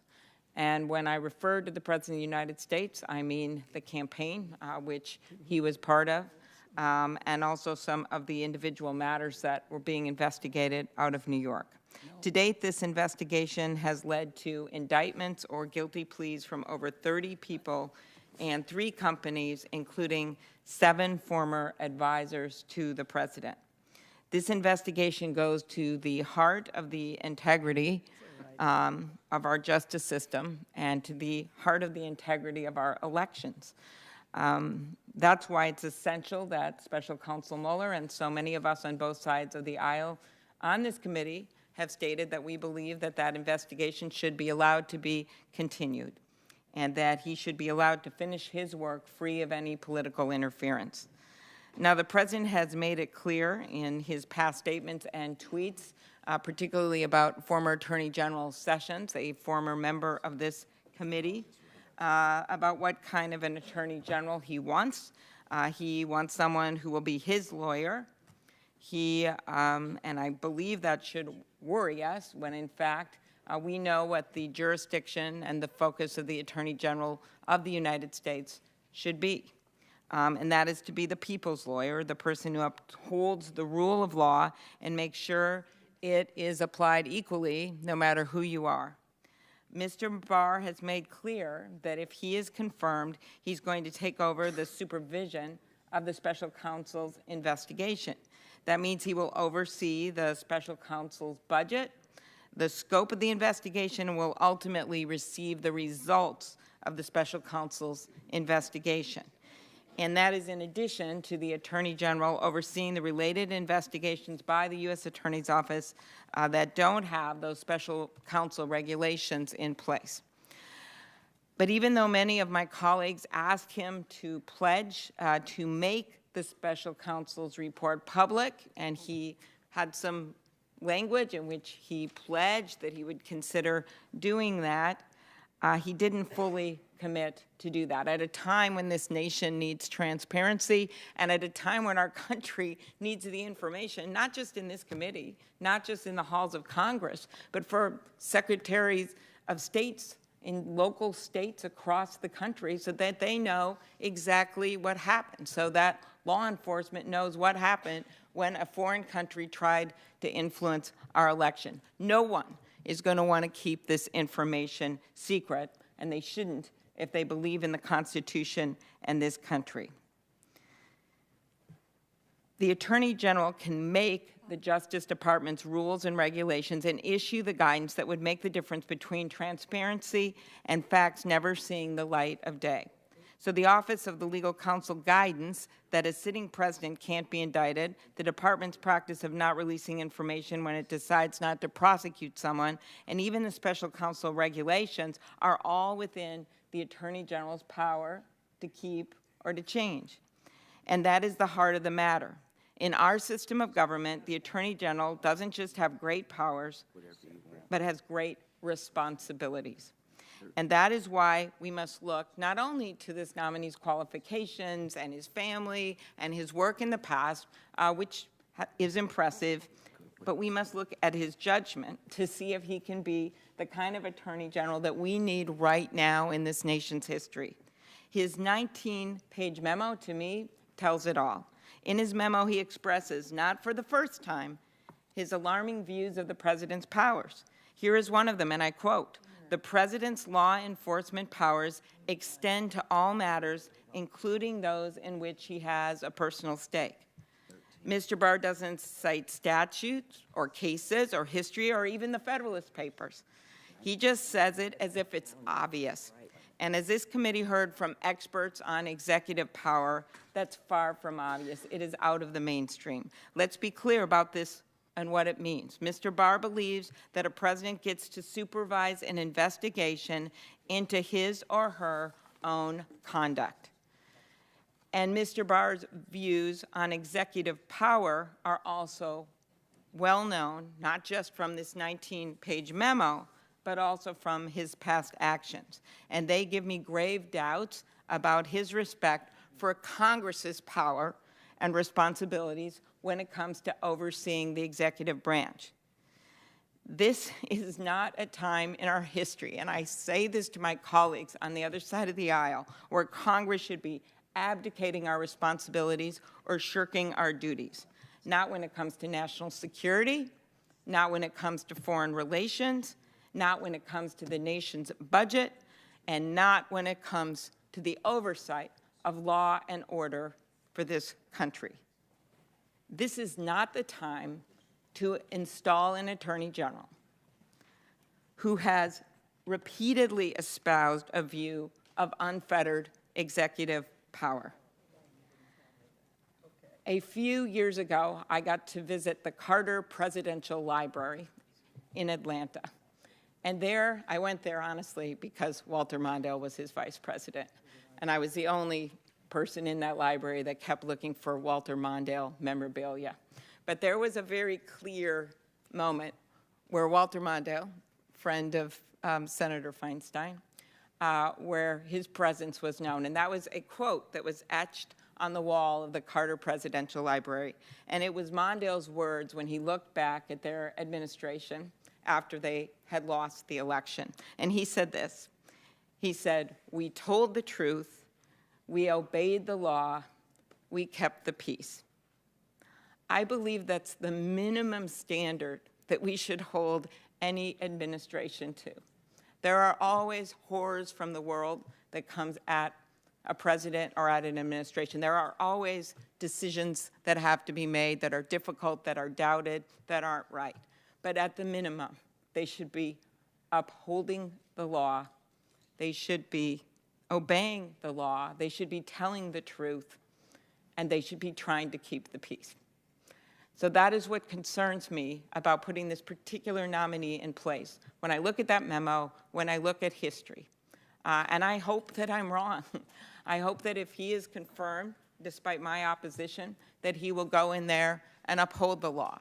But I ask my colleagues, if you decide to vote for him, which it sounds like you are, that you hold him to that standard.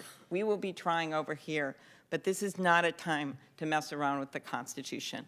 Thank you, Mr. Chairman. Senator Hirano. Thank you, Mr. Chairman. Mr. Chairman, we are not in the business of censoring each other's questions to nominees or falsely assigning motives that don't exist. There is no religious test for nominees on this committee, and to suggest otherwise is, to quote my friend from Utah, wildly inappropriate. I'm glad that we agree that it is a perfectly legitimate inquiry by members of this committee to ask whether a nominee's religious views can be set aside for judicial objectivity. So there's agreement on that. Getting to the nominees before us today. I spoke last week to explain my reasons for opposing the nomination of William Barr to be Donald Trump's Attorney General. And this week I'd like to focus on some of the 44 nominees on this markup agenda that are part of this administration's effort to pack our federal courts with ideologically driven nominees. Who gets on the federal courts for life is high stakes. Just ask the Federalist Society and the Heritage Foundation, who have spent decades and lots of money placing people who are on their ideological page on our federal courts. That the vast majority, over 80% of Trump's nominees are members of the Federalist Society is no accident. More than 80% of the nominees that this committee has dealt with are members of the Federalist Society, and yet, less than 4% of all American lawyers are Federalist Society members. Exciting. Court packing is proceeding apace.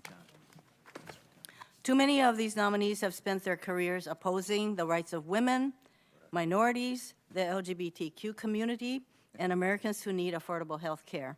Many of the nominees have not provided the kind of assurances necessary to reassure the country that they can separate their personal views and ideology from the responsibility to be fair and impartial. And just sitting here saying to us, we will follow the law, we will follow Supreme Court precedent, that is what they all say. That is not the kind of reassurance that suffices, in my view, to ensure that they can set aside their very strongly held views as they decide cases before them. And some of the most controversial judicial nominees from the last Congress are back on the agenda. I'd like to mention my objections to some of them to illustrate my opposition to so many of these nominees. Wendy Vitter, nominated to the Eastern District of Louisiana. She promoted outrageous conspiracy theories that abortion causes breast cancer and birth control pills make, and to quote her, choose partners who share a similar genetic profile, causing them to lose interest in sex and become more likely to be the victims of violent assault and murder, end quote. That is one of the most outrageous kinds of beliefs to try and perpetrate, but she did so. Kenneth Bell for the Western District of North Carolina. Mr. Bell has taken extreme views on a topic that may come before him where he will have to decide without prejudgment. In a letter to the editor in a local paper, he criticized an article defending abortion, which, by the way, is protected by the United States Constitution, stating, quote, either the unborn is a mass of cells worthy of no more consideration than a hangnail, or it is a child which may not be killed. There is no middle ground, end quote. Carl Nichols for the District of Columbia. Mr. Nichols defended pharmacies seeking to use religious objections to avoid dispensing emergency contraception, not a position showing any understanding of the fundamental rights guaranteed by the Constitution under Supreme Court precedent. Michael Troncalli of the Eastern District of Texas is an ideological activist against voting rights, abortion, and immigration. He gave public speeches using the widely debunked myth of in-person voter fraud to justify Texas's draconian voter ID laws. Mr. Troncalli accused Wendy Davis, the former Democratic candidate for governor of Texas, of wanting, quoting, quote, him, to kill babies 5 months into term, end quote, and asserted that her, quote, claim to fame is that she, quote, kills little girls. Mr. Troncalli also displayed a shocking and simplistic view of poverty and a disturbing lack of compassion for the poor. He suggested that poverty is a mindset. Poverty is a mindset, as though poor people, it's all in their minds that they want to be in that position. And he wrote that American society has changed from self-reliant to a society of leeches, dependents, who are looking for handouts. As a person who grew up in what I would deem poverty, I certainly was not a leech looking for handouts. Chad Wheeler for the Sixth Circuit Court of Appeals. As a political appointee in Donald Trump's Justice Department, he has defended many of this president's most disturbing policies, including the inhumane separation of families at the border, and use of the courts to dismantle the Affordable Care Act's protections of those with pre-existing conditions.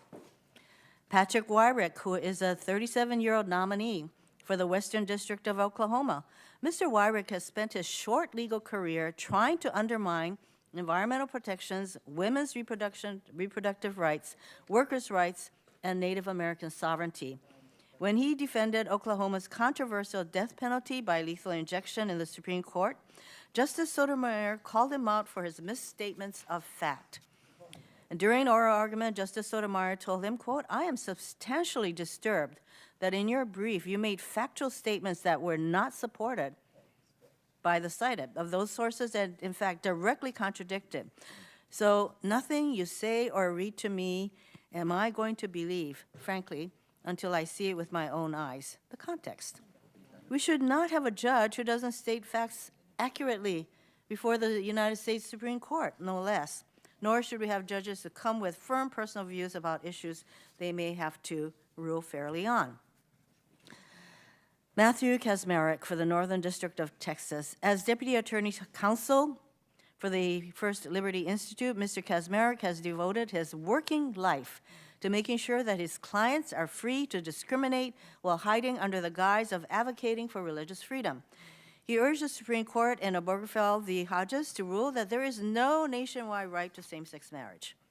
Mr. Kaczmarek argued for employers who objected on religious grounds to providing contraceptive coverage as part of the health care required under the ACA. He complained in an interview about the, quote, imposition of a secular judgment on an essentially sacred question, end quote, in the contraceptive mandate case, forgetting entirely to mention that the use of contraception is constitutionally protected, as I noted, by previous Supreme Court decisions. Mr. Kaczmarek also urged the Supreme Court to allow a Virginia school board to require students to use the restroom corresponding to their biological genders, and a state labor and industry board on Oregon to let a bakery refuse to make same-sex wedding cakes. It seems there is no right sought by women or LGBTQ people that Mr. Kaczmarek won't trample in the name of religious freedom. All of these nominees are before us today. They represent different parts of the profile of a Trump nominee, those who get the stamp of approval from the Federalist Society and the Heritage Foundation. Month after month, we have seen a parade of these so-called conservative activists nominated to the federal courts. And I'm very glad that Senator Whitehouse talked about why these nominees are, in fact, not conservative. So we are confronted with a mostly homogeneous group.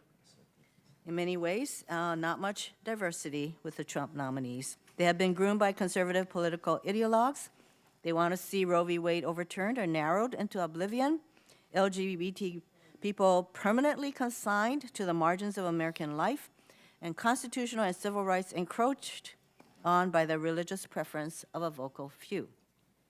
These are not the kind of judges that will protect and promote independence and integrity of the courts, and today I will be voting no on them and others. And Mr. Chairman, before I end my remarks, I'd like to ask unanimous consent to enter a letter into the record regarding Matthew Kaczmarek's nomination. Without objection. I discussed earlier, thank you.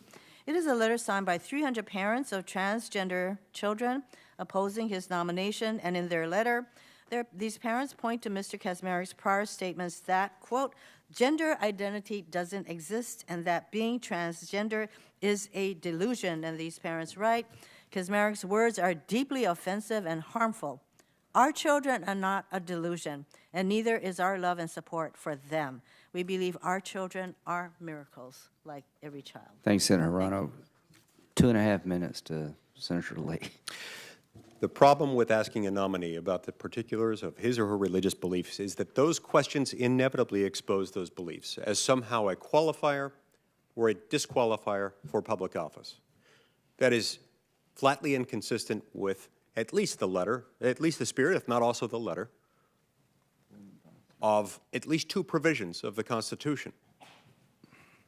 I cannot fathom why this would ever makes sense to do. There was a time in this country when people might have been asked in a job interview context or in the context of a hearing like those we hold here, whether someone believed in God, whether they were Christian, when they might have been asked those, it was not for a good reason, because there is never a good reason in a public setting to ask that question, save perhaps if you just want to make sure that that person's religious beliefs do not require that person to betray the judicial oath. Beyond that, I can't fathom a circumstance in which that would be appropriate.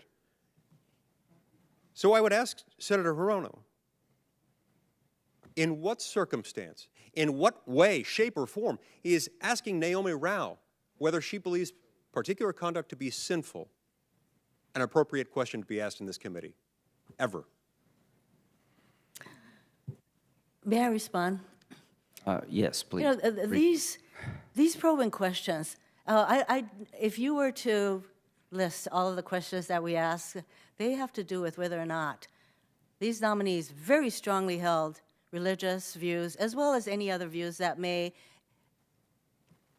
not enable them to be objective as judges in lifetime positions. I think that's a legitimate area of inquiry.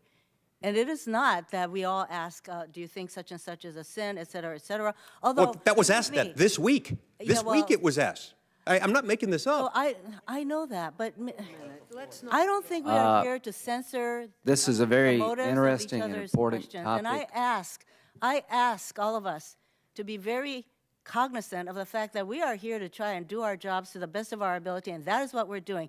I do not sit here to be questioned about my motives as to the kind of questions that I seek answers to, because what I want to make sure is that these nominees, who 80% of them are pretty much Federalist Society and Heritage Foundation nominees, whether they can set aside, I don't care what kind of religious views they have, good.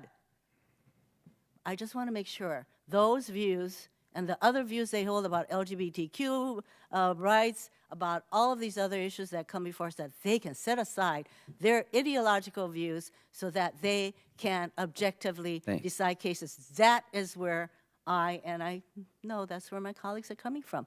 Thank you. You certainly can come to your own conclusions. Thank you very much, Senator Blumenthal. Thanks, Mr. Chairman.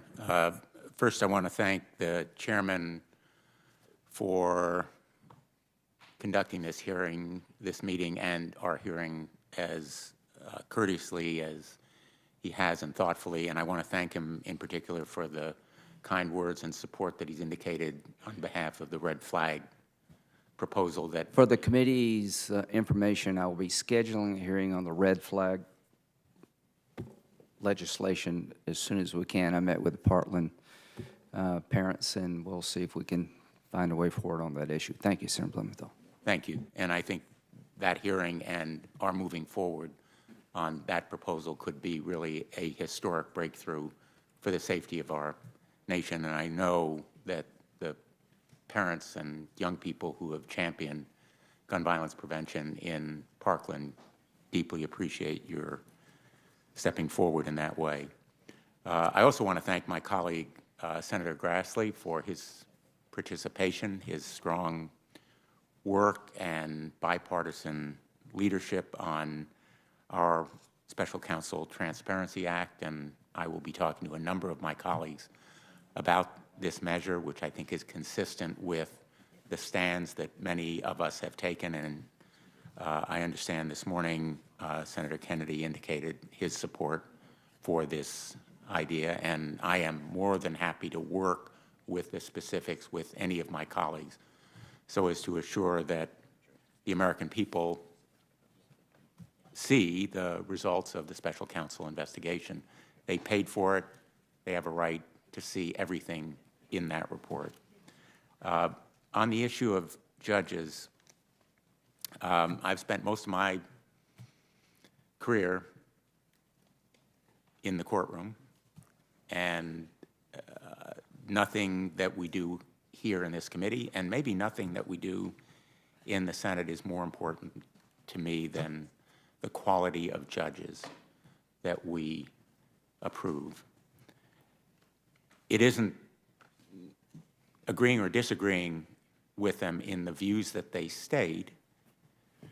It's their ability that matters most to me. And having worked for two of them as a law clerk, and then having argued and tried cases before many of them in state and federal courts, and the United States Supreme Court, what is most important, I think, to me and the American people is their basic intellect and integrity and their fairness. And I deeply regret that this president has nominated judges that failed to meet the standard, the high standard that we have a right to demand of men and women who will serve for their lifetimes, in positions of power unparalleled in the world. In a democracy where we elect almost all of the officials who have any power at all, our federal judiciary is truly an anachronism.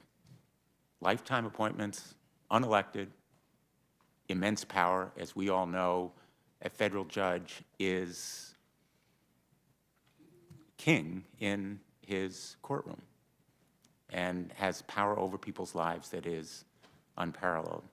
So I think we need to look for people who have the spine and backbone, the conviction and conscience to really serve fairly and adhere to the rule of law. We can argue about the questions that are appropriate, as two of my colleagues just did, but in my view, one question that is absolutely appropriate is whether these nominees believe that certain pillars of our jurisprudence were correctly decided, like Brown versus Board of Education. When asked that question, Justice Roberts, then Judge Roberts, said, "I do," unequivocally. He believes Brown versus Board of Education correctly decided. These nominees refused to answer that question. They answered all with the same language, essentially evading and avoiding a commitment that Brown versus Board of Education was correctly decided. They did the same on Roe v. Wade, on a series of decisions that I think test their conscience and conviction, on other issues relating to their qualifications, not just their policy views, but their capability to fairly administer justice in their courtroom. I have found them wanting, and so I will be voting against almost all of them. On the nomination of William Barr, beyond all the other questions, I think the central issue for us on the Attorney General of the United States is, will he be the people's lawyer or the president's lawyer?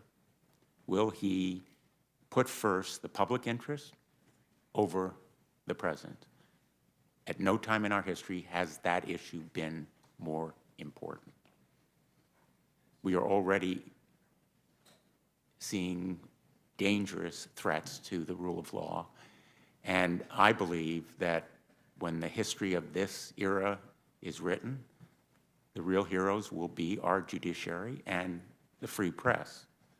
But the Attorney General of the United States must be unquestionably and unquenchably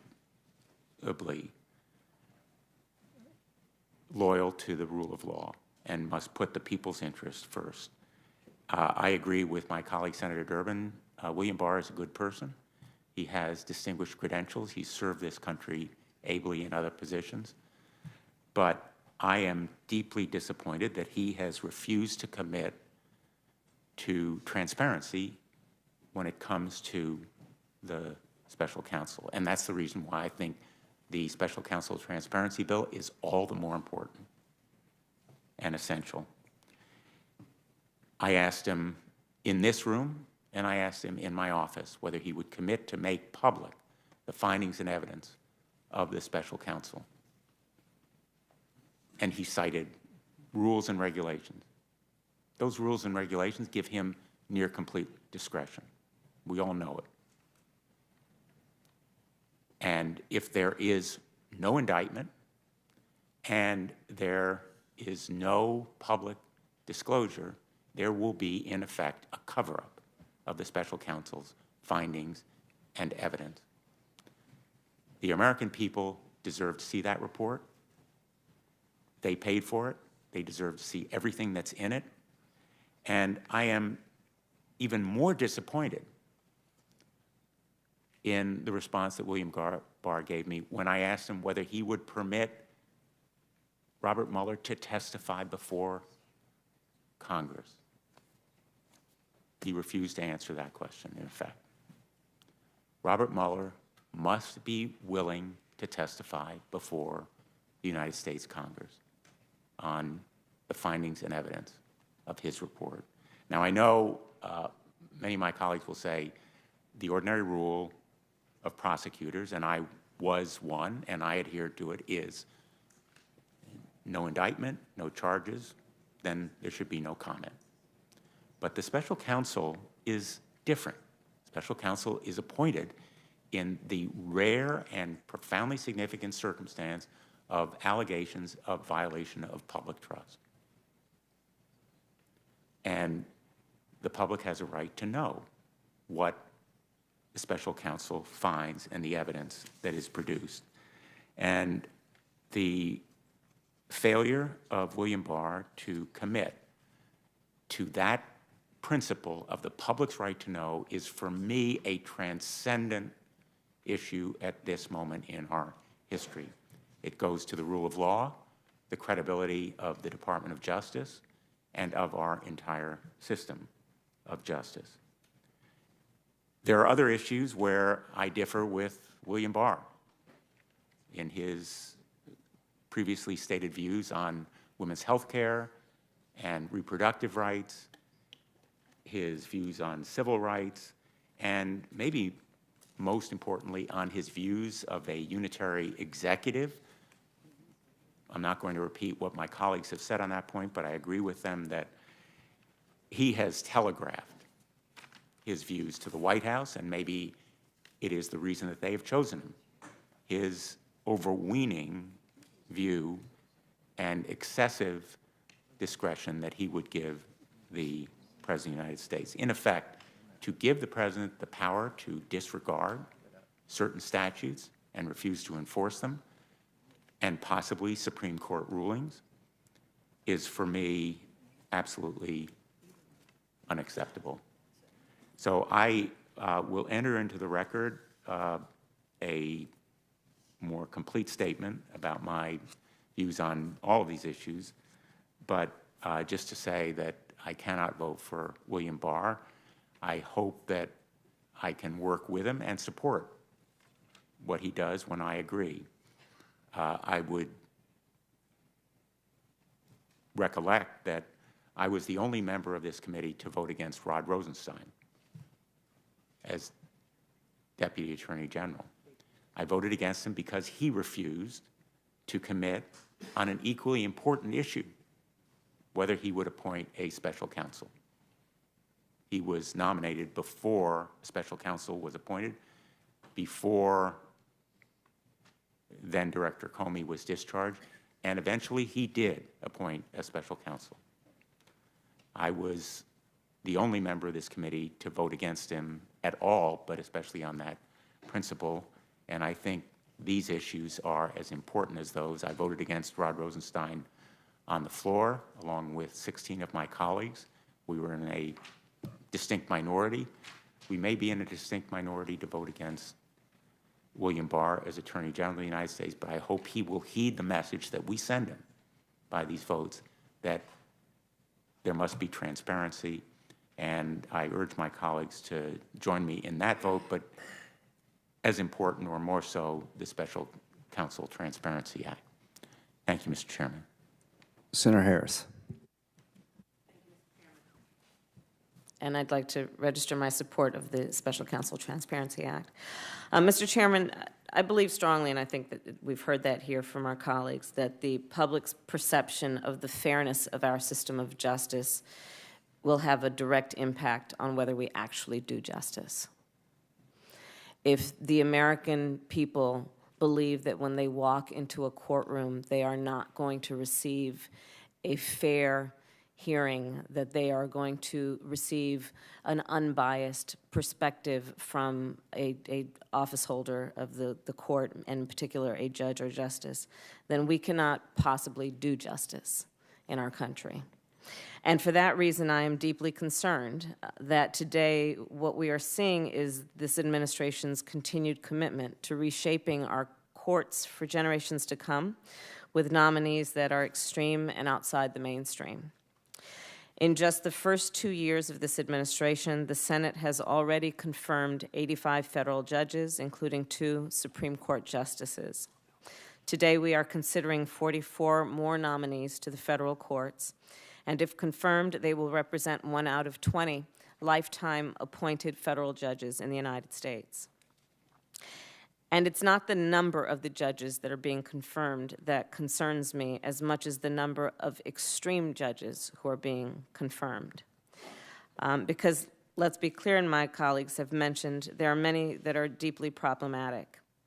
We are being asked, for example, to consider someone who has promoted discredited science and has claimed that Planned Parenthood kills over 150,000 women a year, and who, when asked by this committee if Brown v. Board of Education was binding precedent, answered, quote, "I would respectfully not comment." We are being asked to consider a nominee to the Sixth Circuit and a nominee to the District of Utah who have consistently opposed LGBTQ rights. We have a nominee who fought to defend an Ohio law defining marriage as solely between a man and a woman. He argued that gays and lesbians are not a discrete and insular minority and that the Ohio law did not demonstrate animus toward the LGBTQ community. And as it relates to another nominee, when I was Attorney General of California, he represented supporters of Proposition 8, which was a ballot measure to amend California's Constitution to explicitly deny same-sex couples the fundamental right to marry. When the court struck down Proposition 8, this nominee moved to vacate the court's decision on the grounds that the presiding judge was in a committed same-sex relationship and therefore his impartiality was in question.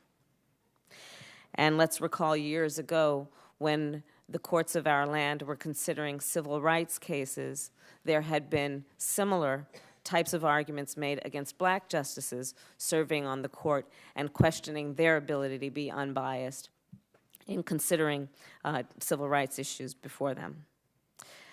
We are being asked to consider a nominee who has repeatedly advocated against Native American tribal sovereignty, a nominee to the Ninth Circuit seat in Washington, who we are proceeding with despite the fact that both home state senators, Senators Murray and Cantwell, have not given the traditional blue slip approval for his nomination.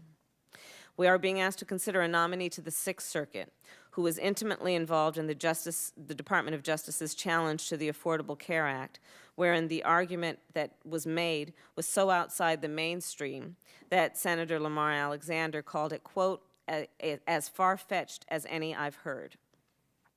And we are being asked to consider a nominee to the Eastern District of Texas who called for abolishing the Department of Education and declared the Environmental Protection Agency a, quote, job killer, and marched also in anti-abortion rallies. These nominees have expressed views that are contrary to many of our foundational values of justice and equality. They have in many cases made very weak commitments to long-standing Supreme Court precedent or refused to make commitments at all. And many have made arguments well outside of the mainstream. For example, let's look at, in the Affordable Care Act case, a nominee who was involved in Texas v. United States. In that lawsuit from 20 Republican attorneys generals and governors, a judge on the U.S. District Court for the Northern District of Texas struck down the Affordable Care Act as unconstitutional. If upheld, this decision will result in an estimated 17 million Americans losing their health insurance. Protections for pre-existing conditions could be eliminated. Seniors would pay more for prescription drugs. The decision has been appealed, and of course there is some hope that it will be reversed, but it has been widely criticized, including by conservative legal scholars. One conservative newspaper editor described the decision as, quote, an assault on the rule of law.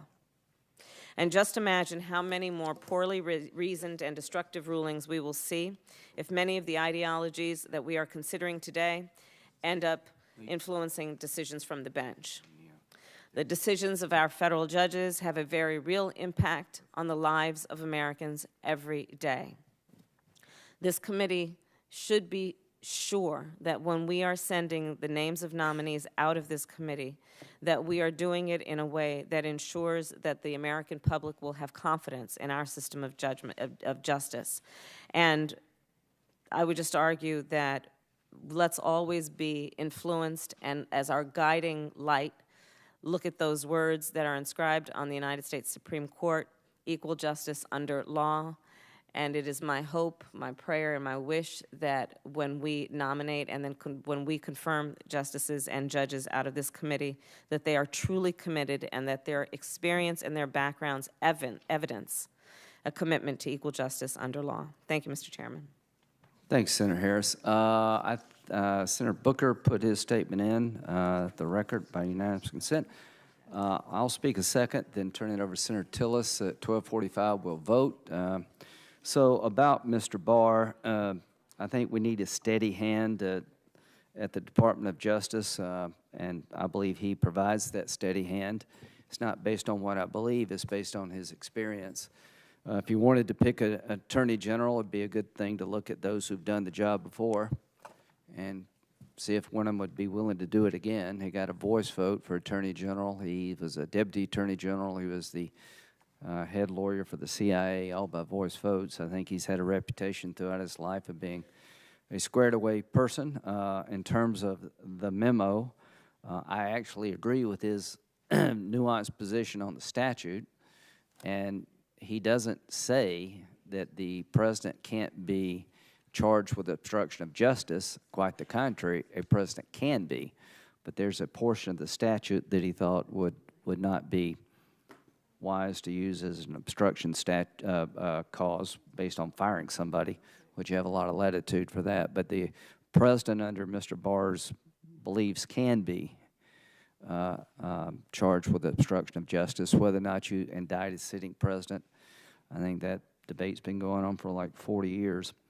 As to the Mueller report, my main goal right now is to make sure Mueller finishes it without interference. Tried to make sure he has the space to do that. As to Mr. Barr and how we handle the report, I just trust that he will make sure that classified information is protected. If there's a privacy concern, he'll protect that. But he will share as much as he reasonably can.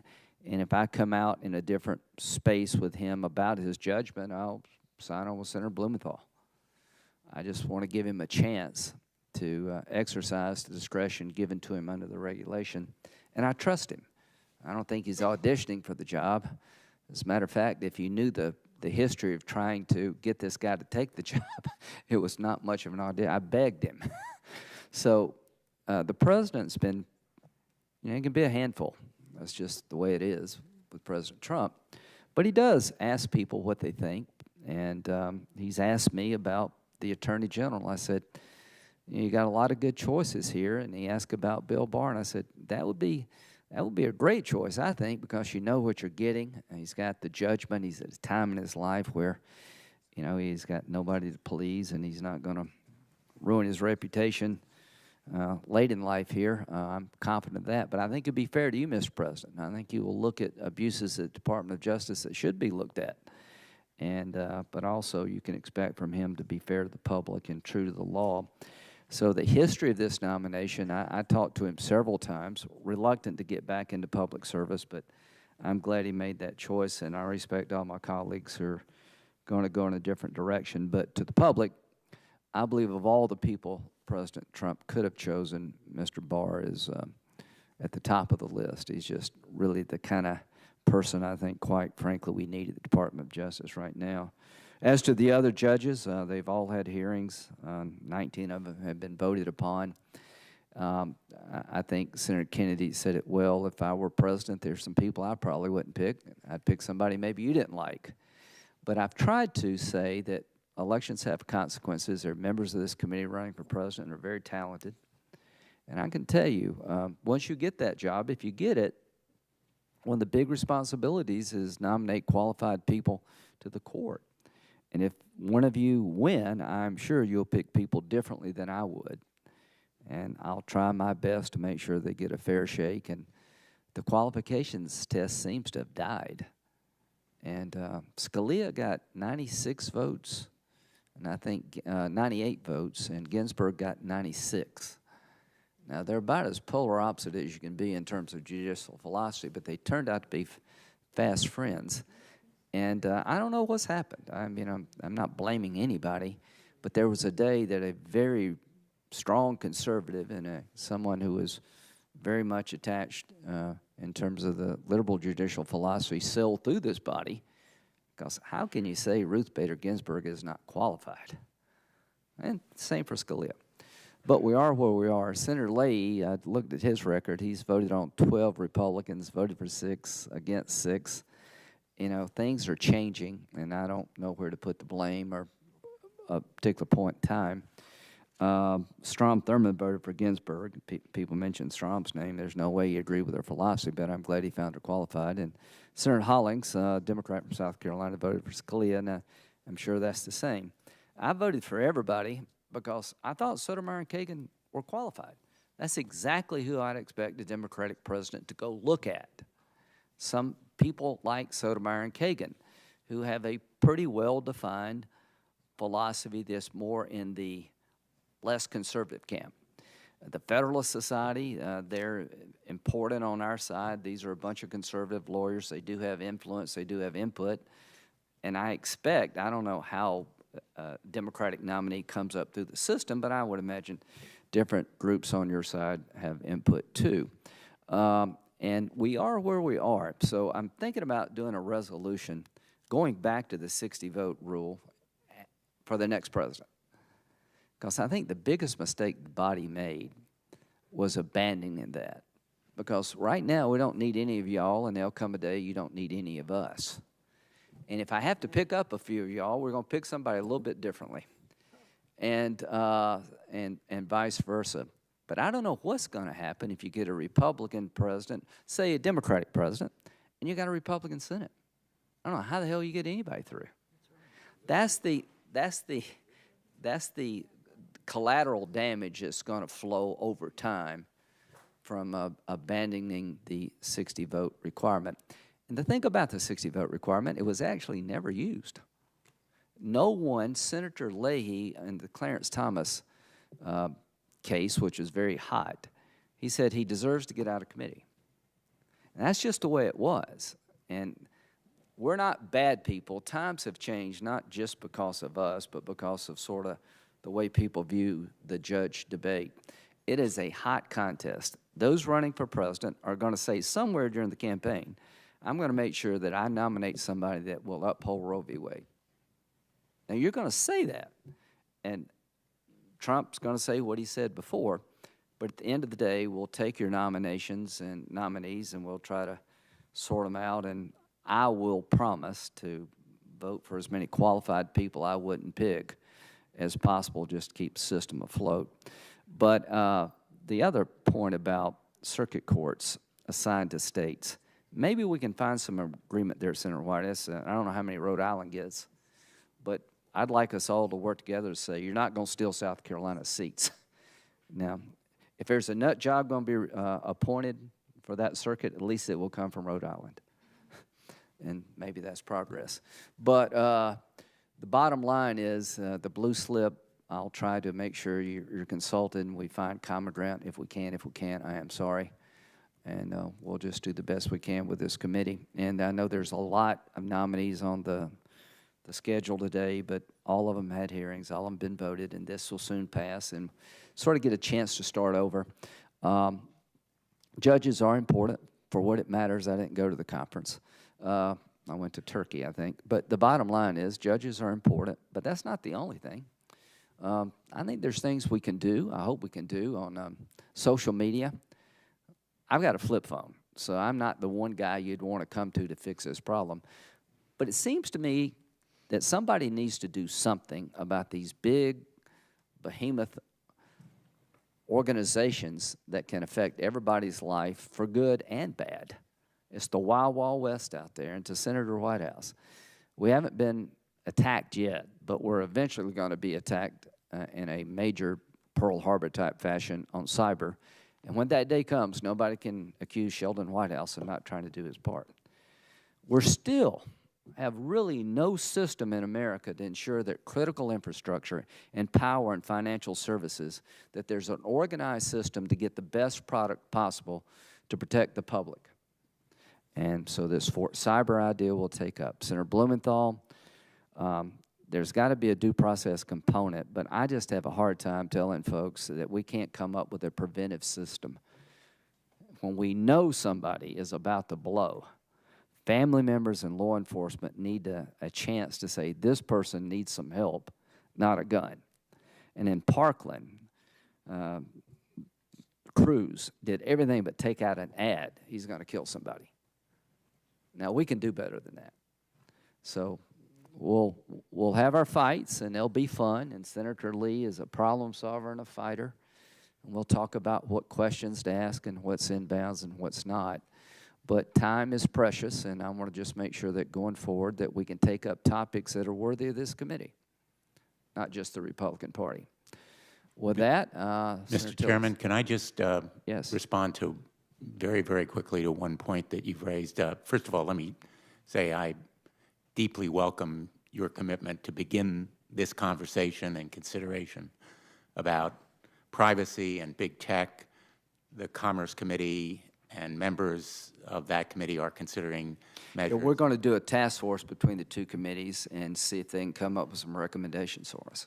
And consistent with due process, and you and I are absolutely on the same page when it comes to the need for due process. A red flag statute, an emergency risk protection statute of some kind, I hope will pass this committee. I hope so. And finally, on the issue, and let me use your word, trust, I just want to make clear to the chairman that my opposition to William Barr is not about whether I trust him. It is about, in fact, the lack of his commitment on certain questions that I put to him. If he committed to me, if he committed to full transparency, I would take his word. It's his failure to give that commitment that so deeply troubles me. And I think that the chairman makes a good point about his own personal trust, about William Barr's wanting to make as much as he can public, but I think all of it should be made public. You know, we all try to strike bargains with the nominees like Senator Grassley. You know what he's going to ask. The first question is about whistleblowers. And everybody tries to strike a bargain. Will you meet with me? Will you consider my... And that's the way it should be. And there's a limit, I guess, to what bargains people can make. But I don't blame anybody for trying to get as much commitment as you can out of a nominee for a cause important to you. And sometimes they just can't go as far as you'd like. Senator Tillis. Real quick, Mr. Chair, you covered the landscape. Back when I was Speaker, I'd tell my members in caucus, if it's already been said, don't say it again. So I'll just associate myself with your comments about Mr. Barr and the nominees. But I do want to thank you because you and I are in neighbor states, and you have taken vote. You're probably one of the few people on this committee who could actually seize the moral high ground on deferring to the president and voting down the line when you know well, because I see media coverage down in South Carolina, you are going to get hammered by your base. I don't know if you're courageous or crazy or both, but what I will tell you is that I admire the fact that you actually walk the talk, and we can learn a lot by checking out your record. So thank you for your leadership. Well, you know, everybody votes around here based on what they think is best, and Joe Biden gave me a lot of good advice, most of it unsolicited. And he's the world's nicest man. But he said, never question a senator's motive. You can question their judgment, you can question their reasoning in terms of the outcome. And that's probably pretty good advice, and I will try to hear that advice. Without any... Mr. Chairman? Yes, ma'am. Point of personal privilege. Senator Lee and I had a very spirited exchange, and I think it was very kind of you to acknowledge that Senator Lee is a problem solver. It would be nice in the spirit of comedy if you acknowledged that I, too, am a problem solver. I hereby acknowledge that, and I'm willing to move this committee to Hawaii for any hearing that you would like. That would be lovely. Okay. But yes, I do believe that, too. I question nobody's motives. And, you know, I don't know, you know, I guess I understand where Senator Lee's coming from about religious. Nobody is going to be denied because of their religion. I guess sometimes questions about your faith are appropriate if you believe that will keep you from doing your job, and that's a slippery slope. We'll just do the best we can. With that, we'll go in recess to 12:45.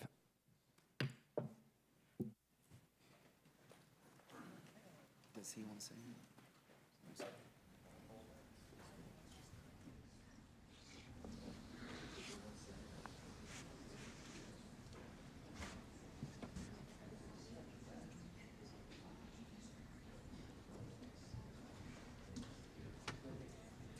Hey, Derek Hickburn. Okay, thanks. Please.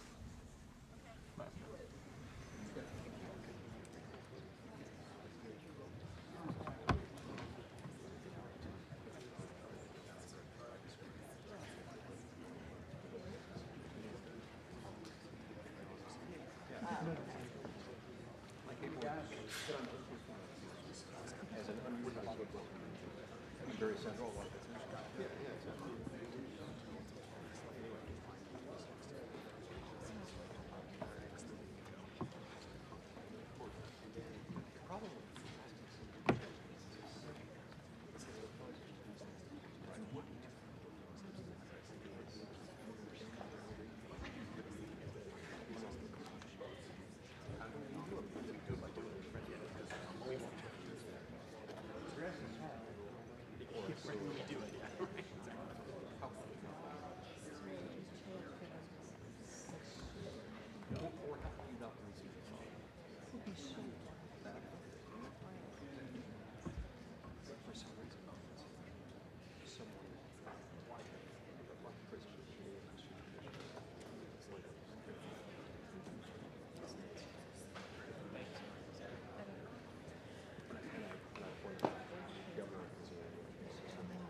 Yes, that's right.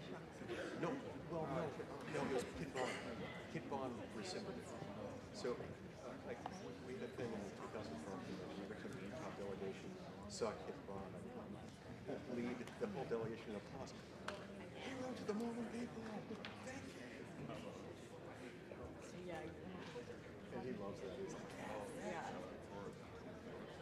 They're not going to kill you under my watch.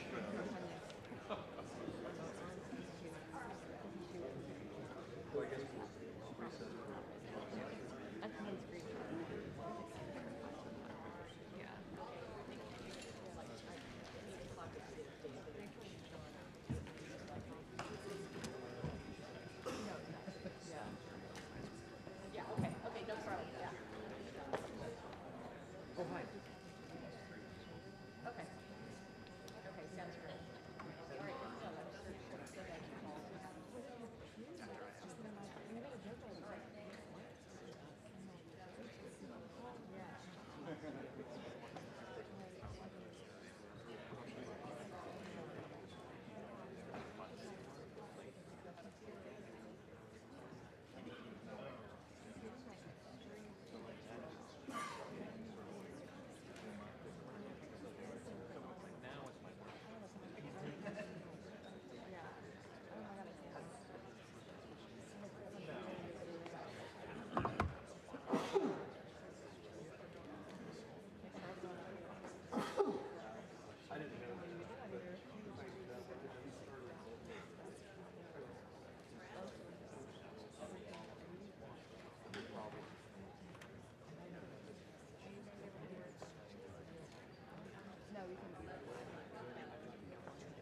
think we now have a quorum, and we'll proceed to the nominees.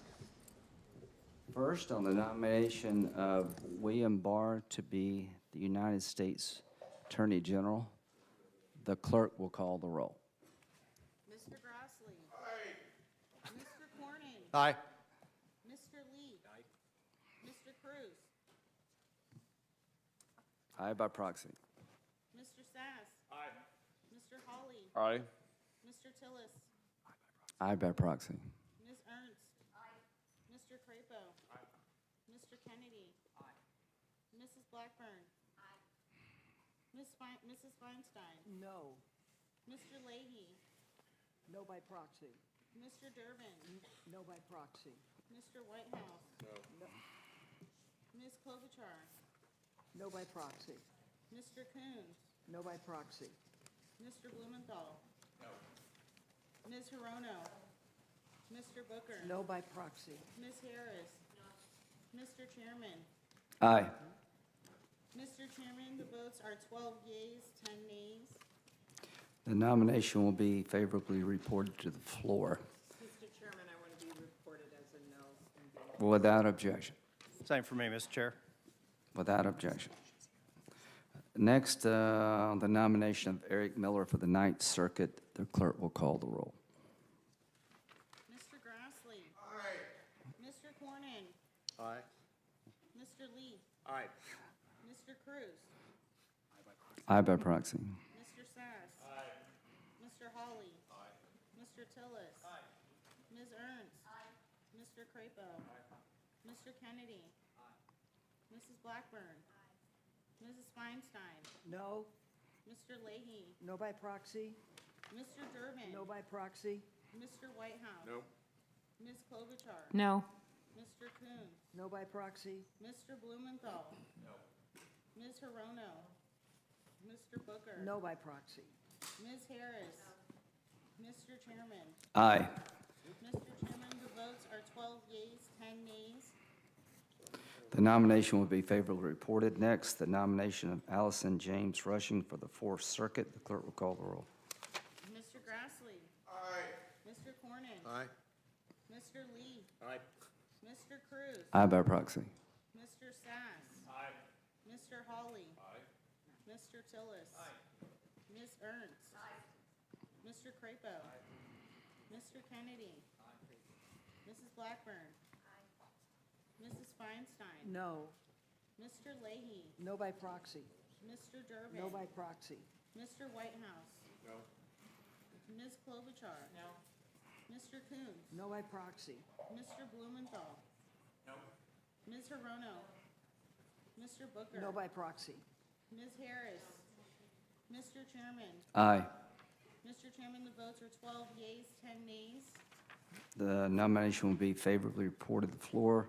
The next, the nomination of Chad Riedler for the Sixth Circuit. The clerk will call the roll. Mr. Grassley. Aye. Mr. Cornyn. Aye. Mr. Lee. Aye. Mr. Cruz. Aye. Mr. Sass. Aye. Mr. Hawley. Aye. Mr. Tillis. Aye. Ms. Ernst. Aye. Mr. Crapo. Mr. Kennedy. Aye. Mrs. Blackburn. Aye. Mrs. Feinstein. No. Mr. Leahy. No by proxy. Mr. Durbin. No by proxy. Mr. Whitehouse. Nope. Ms. Klobuchar. No. Mr. Coons. No by proxy. Mr. Blumenthal. No. Ms. Hirono. Ms. Hirono. No. Mr. Booker. No by proxy. Ms. Harris.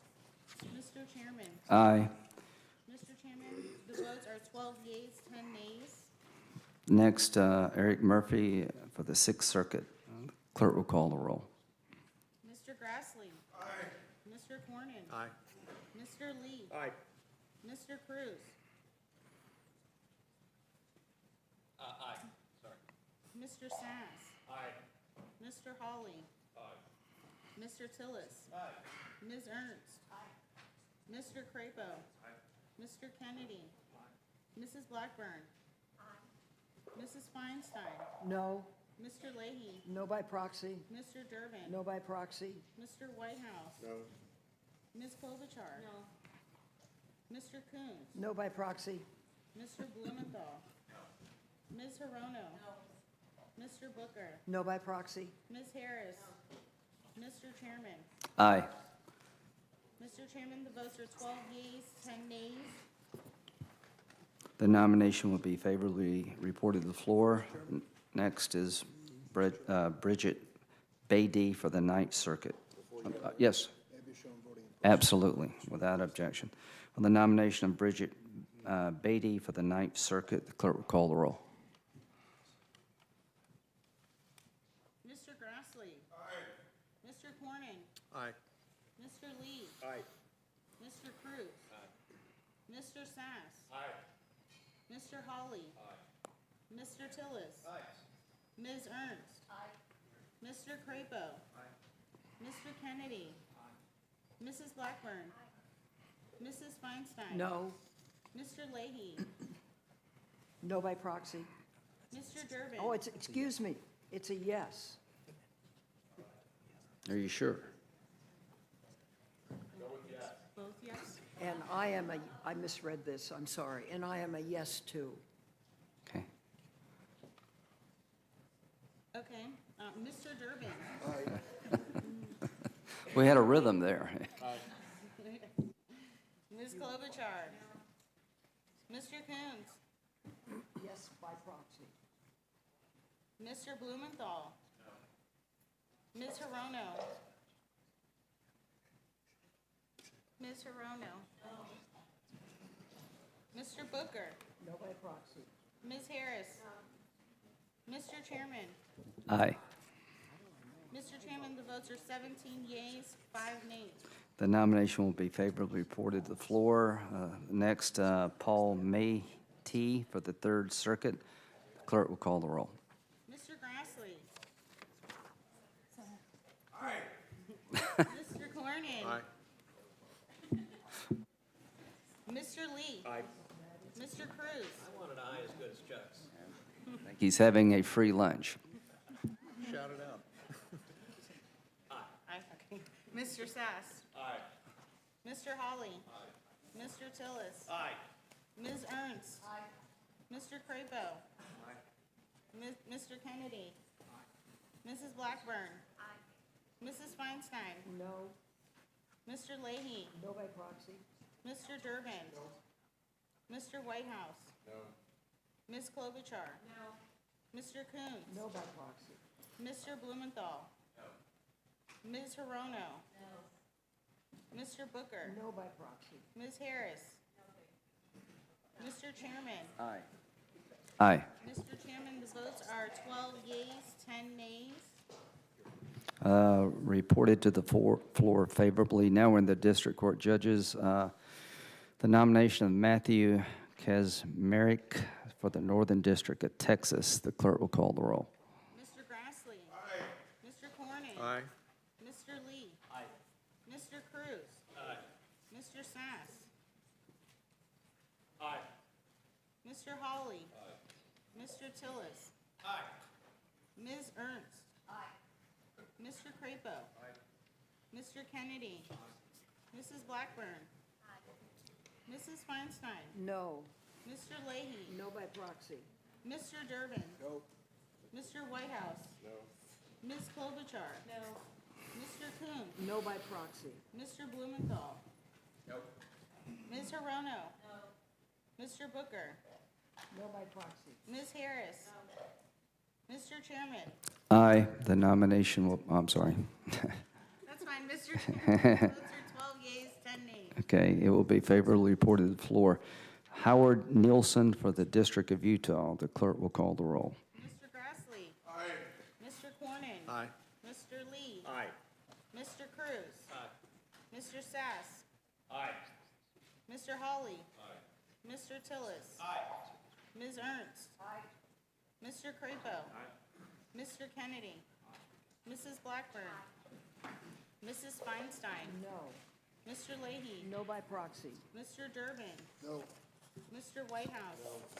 Ms. Klobuchar? Mr. Coons? No by proxy. Mr. Blumenthal? Ms. Hirono? Mr. Booker? No by proxy. Ms. Harris?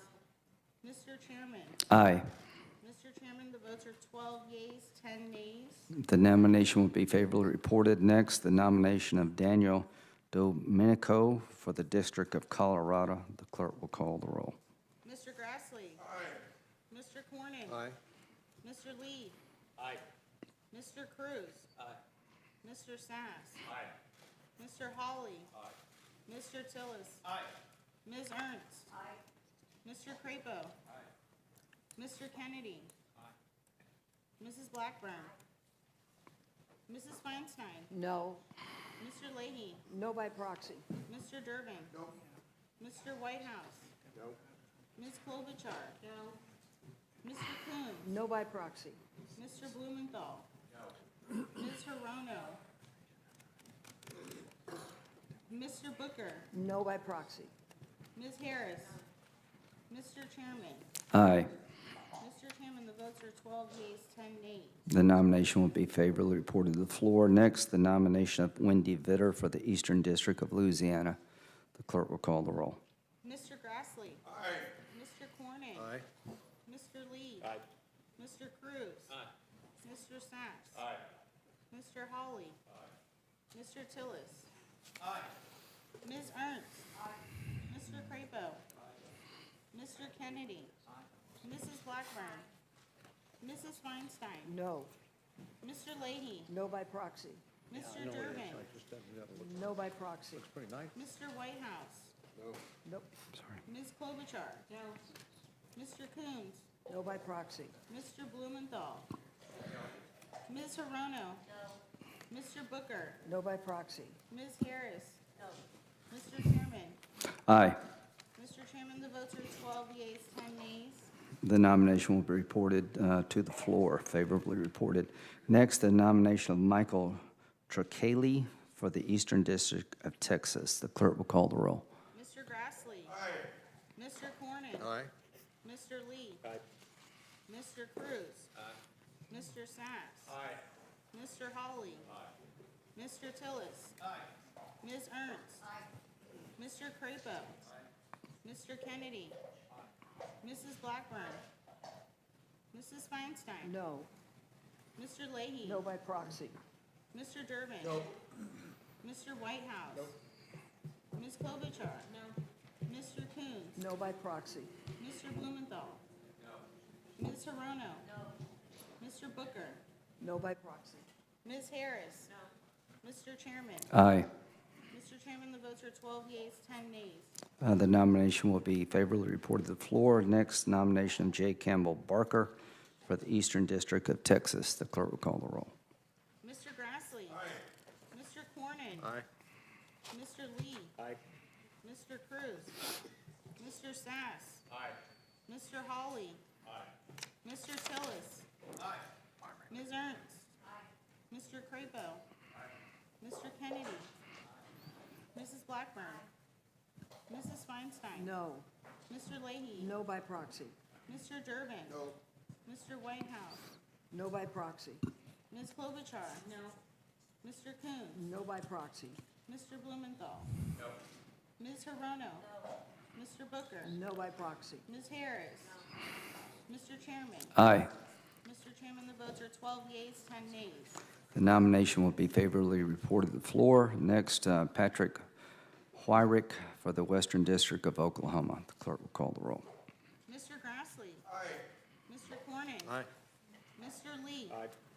Mr. Cruz. Aye. Mr. Sass. Aye. Mr. Hawley. Aye. Mr. Tillis. Aye. Ms. Ernst. Aye. Mr. Crapo. Aye. Mr. Kennedy. Aye. Mrs. Blackburn. Aye. Mrs. Feinstein. No. Mr. Leahy. No by proxy. Mr. Durbin. Mr. Durbin. Mr. Whitehouse. No by proxy. Ms. Klobuchar. No. Mr. Coons. No by proxy. Mr. Blumenthal. No. Ms. Hirono. Mr. Booker. No by proxy. Ms. Harris. No. Mr. Chairman. Aye. Mr. Chairman, the votes are 12 yeas, 10 nays. The nomination will be favorably reported to the floor. Next, Alan Windsor for the Northern District of Florida. Mr. Grassley. Aye. Mr. Cornyn. Aye. Mr. Lee. Aye. Mr. Cruz. Come on up. Mr. Sacks. Glad to Mr. be- Hawley. Glad to be with you. Mr. Tillis. When are you going to eat? Ms. Ernst. I was thinking about that. Mr. Crapo. We voted Mr. 1:30. Kennedy. So I may just go over and Mrs. Blackburn. watch. Mrs. Feinstein. No. Mr. Leahy. No by proxy. Mr. Durbin. 45, they didn't even have. Mr. Durbin. 12:40. Oh, they didn't? Yeah. Mr. Whitehouse. Ms. Klobuchar. Mr. Coons. No by proxy. Mr. Blumenthal. Ms. Hirono. Mr. Booker. No by proxy. Ms. Harris. Mr. Chairman. Aye. Mr. Chairman, the votes are 12 yeas, 10 nays. The nomination will be favorably reported to the floor. Next, the nomination of Andrew Brasher for the Middle District of Alabama. The clerk will call the roll. Mr. Grassley. Aye. Mr. Cornyn. Mr. Lee. Mr. Cruz. Mr. Sacks. Mr. Hawley.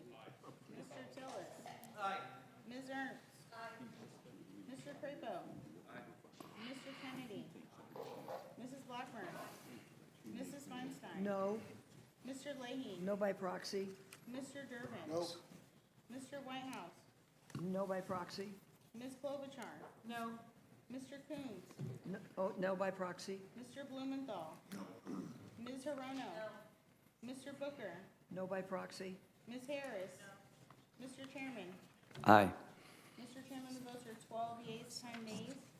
The nomination will be favorably reported to the floor. Next, David Morales for the Southern District of Texas. Mr. Grassley. Aye. Mr. Cornyn. Mr. Lee. Mr. Cruz. Mr. Sacks. Mr. Hawley. Mr. Tillis. Ms. Ernst. Mr. Crapo. Mr. Kennedy. Mrs. Blackburn. Mrs. Feinstein. No. Mr. Leahy. No by proxy. Mr. Durbin. No. Mr. Whitehouse. No by proxy. Ms. Klobuchar. No. Mr. Coons. No by proxy. Mr. Blumenthal. No. Ms. Hirono. No. Mr. Booker. No by proxy. Ms. Harris. Ms. Harris. No. Mr. Chairman. Aye. Mr. Chairman, the votes are 12 yeas, 10 nays. It will be favorably reported to the floor. The next is Holly Brady for the Northern District of Indiana. Mr. Grassley. Aye. Mr. Cornyn. Mr. Lee. Mr. Cruz. Mr. Sass. Mr. Sass. Mr. Hawley. Mr. Tillis. Ms. Ernst. Mr. Crapo. Mr. Kennedy. Mrs. Blackburn. Mrs. Feinstein. No. Mr. Leahy. No by proxy. Mr. Durbin. No. Mr. Whitehouse. No by proxy. Ms. Klobuchar. No. Mr. Coons. No by proxy. Mr. Blumenthal. No. Ms. Hirono. No. Mr. Booker. No by proxy. Ms. Harris. No. Mr. Chairman. Aye. Mr. Chairman, the votes are 12 yeas, 10 nays. That be favorably reported to the floor. The next is Roy Altman for the Southern District of Florida. Mr. Grassley. Aye. Mr. Cornyn. Mr. Lee. Mr. Cruz. Mr. Sacks. Mr. Hawley. Mr. Tillis. Ms. Ernst. Mr. Crapo. Mr. Kennedy. Mrs. Blackburn. Mrs. Feinstein. Aye. Mr. Leahy. No by proxy. Mr. Durbin. Aye.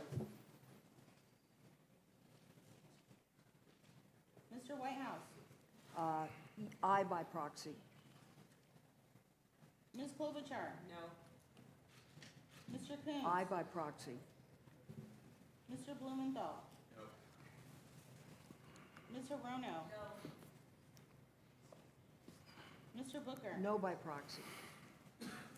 Ms. Harris. Mr. Chairman. Aye.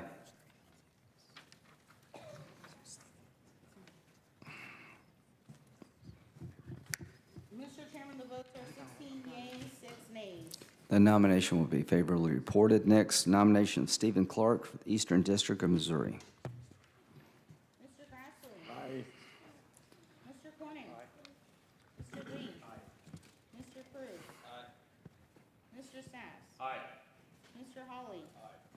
Mr. Tillis. Ms. Ernst. Mr. Crapo. Mr. Kennedy. Mrs. Blackburn. Mrs. Feinstein. No. Mr. Leahy. No by proxy. Mr. Durbin. Mr. Whitehouse. No by proxy. Ms. Klobuchar. No. Mr. Coon. No by proxy. Mr. Blumenthal. No. Ms. Arona. No. Mr. Booker. No by proxy. Ms. Harris. No. Mr. Chairman. Aye. Mr. Chairman, the votes are 12 yeas, 10 nays. Nomination will be reported to the floor. The next, Joshua Wolson for the Eastern District of Pennsylvania. Mr. Grassley. Aye. Mr. Corning. Aye. Mr. Lee. Aye. Mr. Cruz. Aye. Mr. Sass. Aye. Mr. Hawley. Aye. Mr. Tillis. Aye. Ms. Ernst. Aye. Mr. Crapo. Aye. Mr. Kennedy. Aye. Mrs. Blackburn. Aye. Mrs. Feinstein. No. Mr. Leahy. Yes, by proxy. Mr. Durbin. No. Mr. Whitehouse. No by proxy. Ms. Klobuchar. No. Mr. Coons. Aye by proxy. Mr. Blumenthal. No. Ms. Hirono. No. Mr. Booker. No by proxy. Ms. Harris. No. Mr. Chairman. Aye. Mr. Chairman, the votes are 14 yeas, 8 nays. The nomination will be favorably reported to the floor. Next, Carl Nichols for the District of Columbia. Mr. Grassley. Aye. Mr. Corning. Aye. Mr. Lee. Aye. Mr. Cruz. Aye. Mr. Sass. Aye. Mr. Hawley. Aye. Mr. Tillis. Aye. Ms. Ernst. Aye. Mr. Crapo. Aye. Mr. Kennedy. Mrs. Blackburn. Aye. Mrs. Feinstein. No. Mr. Leahy. No by proxy. Mr. Durbin. No. Mr. Whitehouse. No by proxy. Ms. Klobuchar. No. Mr. Coons. No by proxy. Mr. Blumenthal. No. Ms. Hirono. No.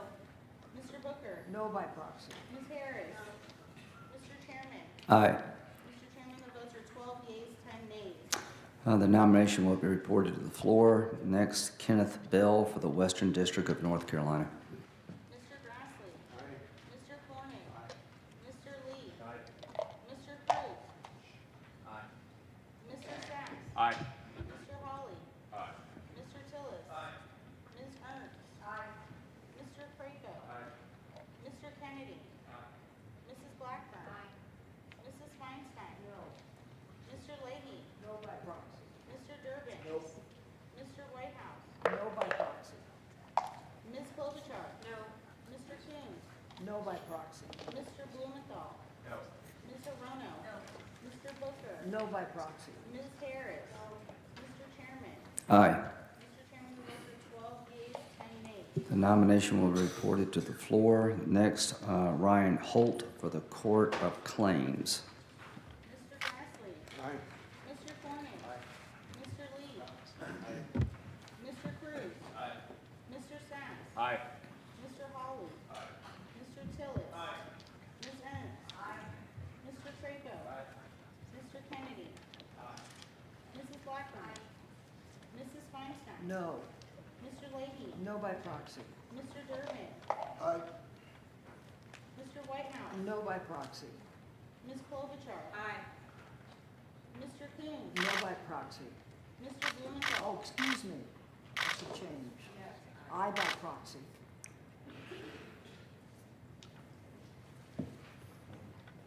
Mr. Blumenthal. No. Ms. Hirono. No. Mr. Booker. No by proxy. Ms. Harris. Mr. Chairman. Aye. Mr. Chairman, the votes are 15 yeas, 7 nays. The nomination will be reported to the floor. The next, the nomination of Ross E. Alston, Jr., Eastern District of Virginia. Mr. Grassley. Aye. Mr. Corning. Mr. Lee. Mr. Cruz. Mr. Sass. Aye. Mr. Hawley. Aye. Mr. Crapo. Aye. Mr. Kennedy. Mrs. Blackburn. Mrs. Feinstein. Mr. Leahy. Mr.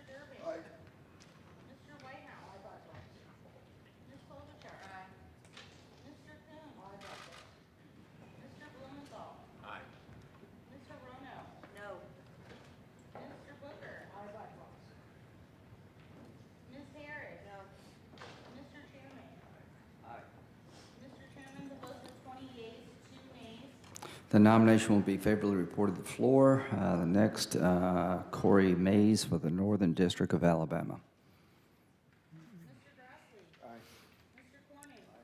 Mr. Lee. Mr. Cruz. Mr. Sacks.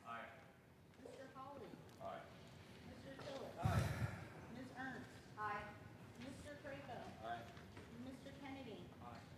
Mrs. Blackburn. Mrs. Feinstein. No. Mr. Leahy. Aye by proxy. Mr. Durbin. Mr. Whitehouse. No by proxy. Ms. Klobuchar. No. Mr. Coons. No by proxy. Mr. Blumenthal. No. Ms. Hirono. No. Mr. Booker. No by proxy. Ms. Harris. No. Mr. Chairman. Aye. Mr. Chairman, the votes are 13 yeas, 9 nays. The nomination will be favorably reported to the floor. Next, Rodney Smith for the Southern District of Florida. Mr. Grassley. Aye. Mr. Corning. Mr. Lee. Mr. Cruz. Mr. Sacks. Mr. Hawley. Mr. Tillis. Ms. Ernst. Mr. Crapo. Mr. Kennedy. Mrs. Blackburn. Mrs. Blackburn. Mr. Feinstein. Aye. I'm sorry, Mrs. Feinstein. So sorry about that. That's Mr. okay. Leahy. Mr. Durbin. No, Leahy, did you call Leahy? Yes. Leahy is an aye. I'm By sorry, proxy. Mr. Durbin. Mr. Whitehouse. Aye by proxy. Ms. Klobuchar. No.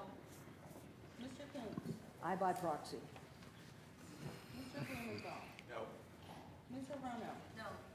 Mr. Booker. No by proxy. Ms. Harris. No. Mr. Chairman. Aye. Mr. Chairman, the votes are 17 yeas, 5 nays. The nomination will be reported to the floor favorably. Next, Wendy Berger for the Middle District of Florida. Mr. Grassley. Aye. Mr. Corning. Mr. Lee. Mr. Cruz. Mr. Sacks. Mr. Hawley. Mr. Tillis. Ms. Ernst. Mr. Crapo. Mr. Kennedy. Mrs. Blackburn. Mrs. Feinstein. No. Mr. Leahy. No by proxy. Mr. Durbin. No. Mr. Whitehouse. No by proxy. Ms. Klobuchar. No. Mr. Coons. No by proxy. Mr. Blumenthal. No. Ms. Hirono. No. Mr. Booker. No by proxy. Ms. Harris. No. Mr. Chairman. Aye. Mr. Chairman, the votes are 12 yeas, 10 nays. The nomination will be favorably reported to the floor. Next is Thomas Barber for the Middle District of Florida. Mr. Grassley. Aye. Mr. Corning. Mr. Lee. Mr. Cruz. Mr. Sacks. Mr. Hawley. Mr. Tillis. Ms. Ernst. Mr. Crapo. Mr. Kennedy. Mrs. Blackburn. Mrs. Feinstein. Aye by aye. Mr. Leahy. Aye by proxy. Mr. Durbin. Aye. Mr. Whitehouse. Aye by proxy. Ms. Klobuchar. Mr. Coons. Aye by proxy. Mr. Blumenthal. No. Ms. Hirono. No. Mr. Booker. Aye by proxy. Ms. Harris. Mr. Chairman. Aye. Mr. Chairman, the votes are 20 yeas, 2 nays. The nomination will be favorably reported to the floor. Next, T. Kent Wetherill for the Northern District of Florida. Mr. Grassley. Aye. Mr. Corning. Mr. Lee. Mr. Cruz. Mr. Sacks. Mr. Hawley. Mr. Tillis. Ms. Ernst. Mr. Crapo. Mr. Kennedy. Mrs. Blackburn. Mrs. Feinstein. Aye. Mr. Leahy. Aye by proxy. Mr. Durbin. Aye. Mr. Whitehouse. Aye by proxy. Ms. Klobuchar. Mr. Coons. Aye by proxy. Mr. Blumenthal. Aye. Mr. Rono. No. Mr. Booker. No by proxy. Ms. Harris. No. Mr. Chairman. Aye. Mr. Chairman, the votes are 19 yeas, 3 nays. So recorded. Her vote will be cast as no. Okay?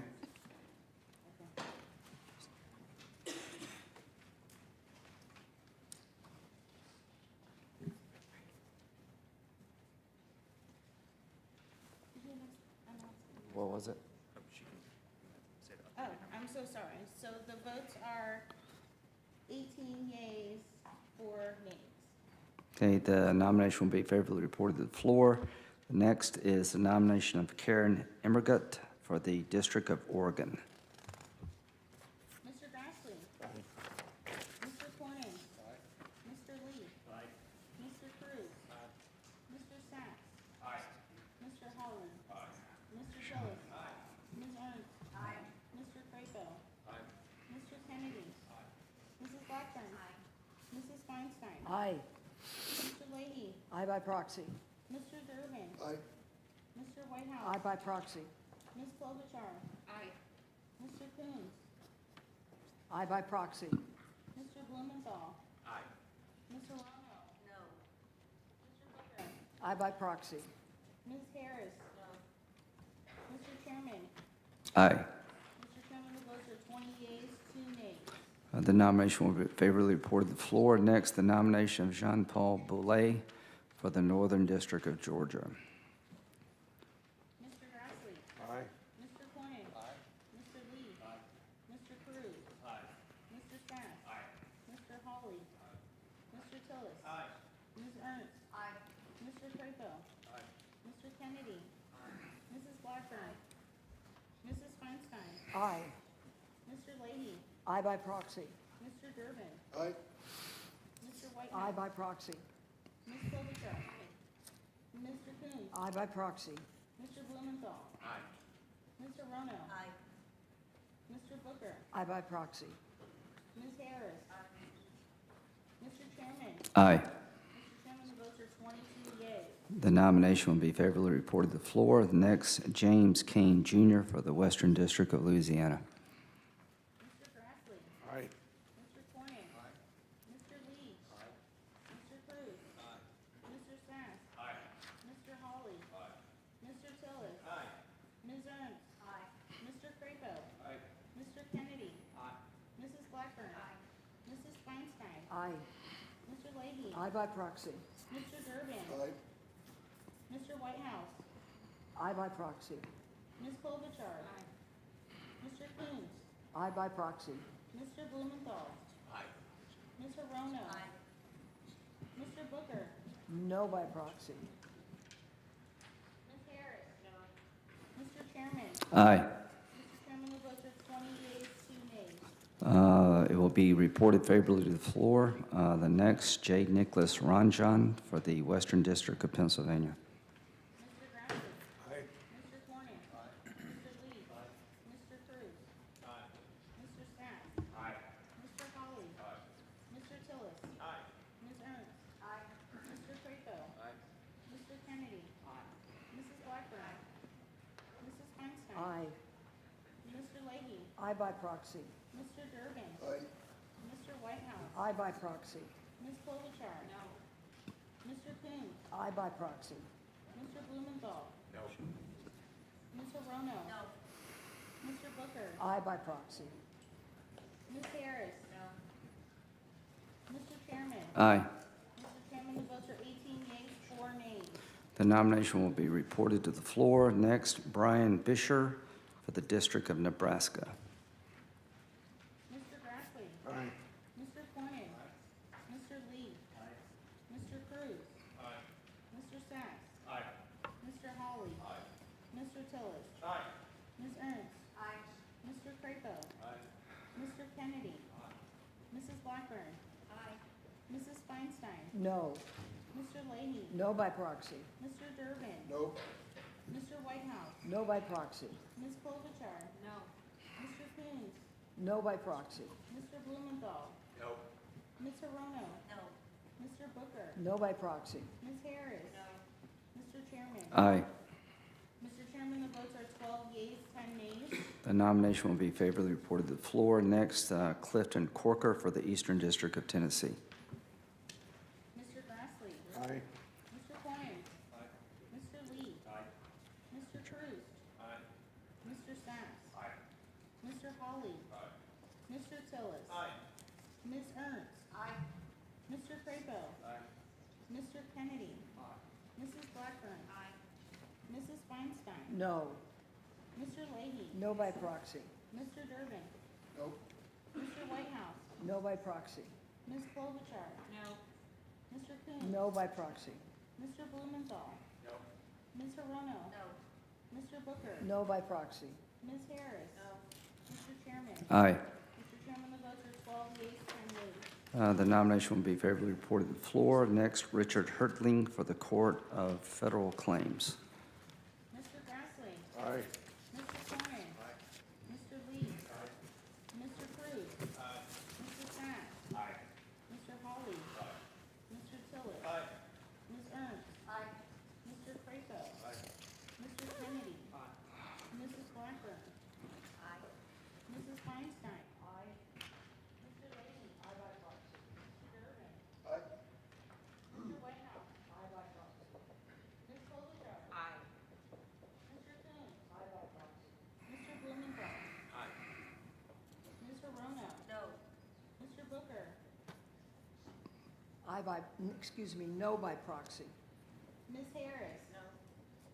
Mr. Chairman? Aye. Mr. Chairman, the votes are 19 yeas, 3 nays. The nomination will be favorably reported to the floor. Next, M. Miller Baker for the Court of International Trade. Mr. Grassley? Aye. Mr. Cornyn? Aye. Mr. Lee? Aye. Mr. Cruz? Aye. Mr. Sass? Aye. Mr. Hawley? Aye. Mr. Tillett? Aye. Ms. Ernst? Aye. Mr. Crapo? Aye. Mr. Kennedy? Aye. Mrs. Blackburn? Aye. Mrs. Feinstein? No. Mr. Leahy? Aye by proxy. Mr. Durbin? Nope. Mr. Whitehouse? No by proxy. Ms. Klobuchar? No. Mr. Coons? No by proxy. Mr. Blumenthal? No.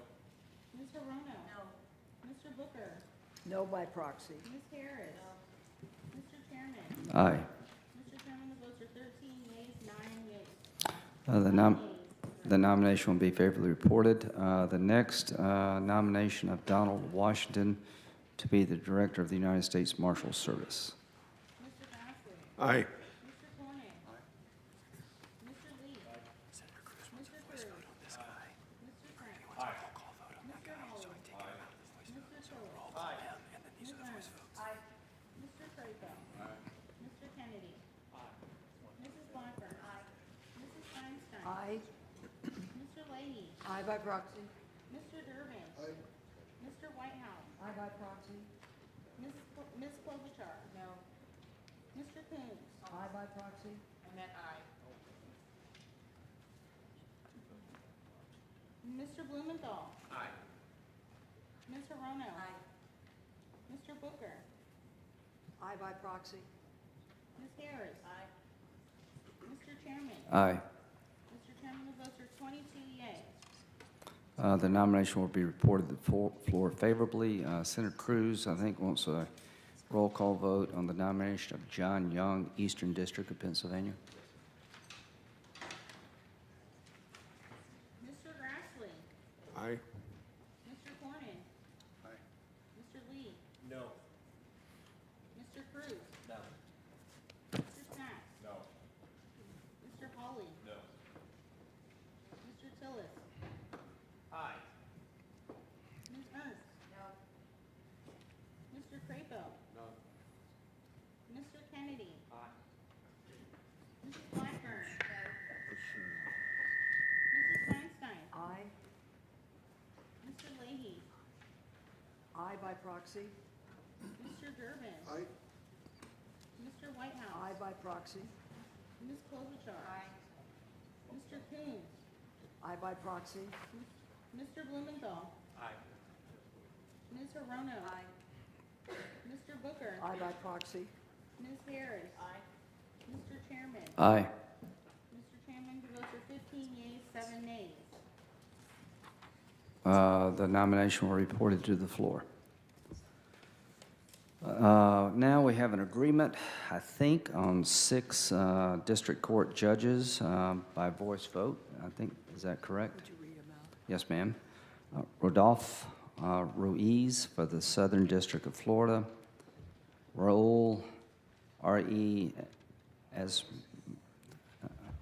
I'm sorry to the family, so I'm just going to read his name. ARISMARXUACH, the District of Puerto Rico. Our Pamela Barker for the Northern District of Ohio, Damon Lichty for the Northern District of Indiana, Sarah Morrison for the Southern District of Ohio, Timothy Reif for the Court of International Trade. All those in favor say aye. Aye. All those opposed, nay. The ayes have it. The nominations were reported favorably to the floor. I believe that's it. Thank you all. I know it's a tough day, but I really appreciate your help to get through this. Committee's adjourned.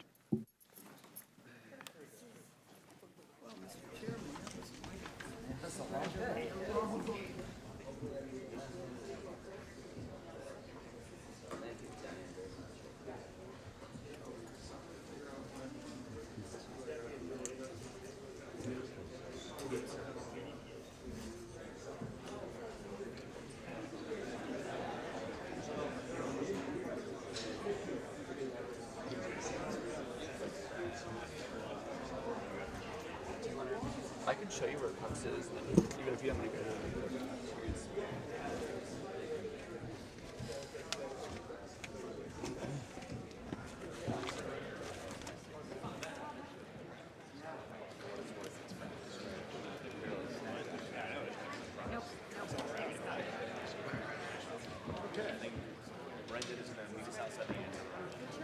Where'd my wife go?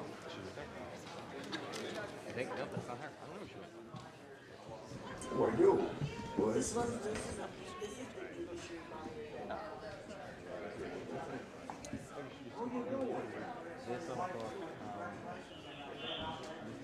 Well, thank you. Yeah.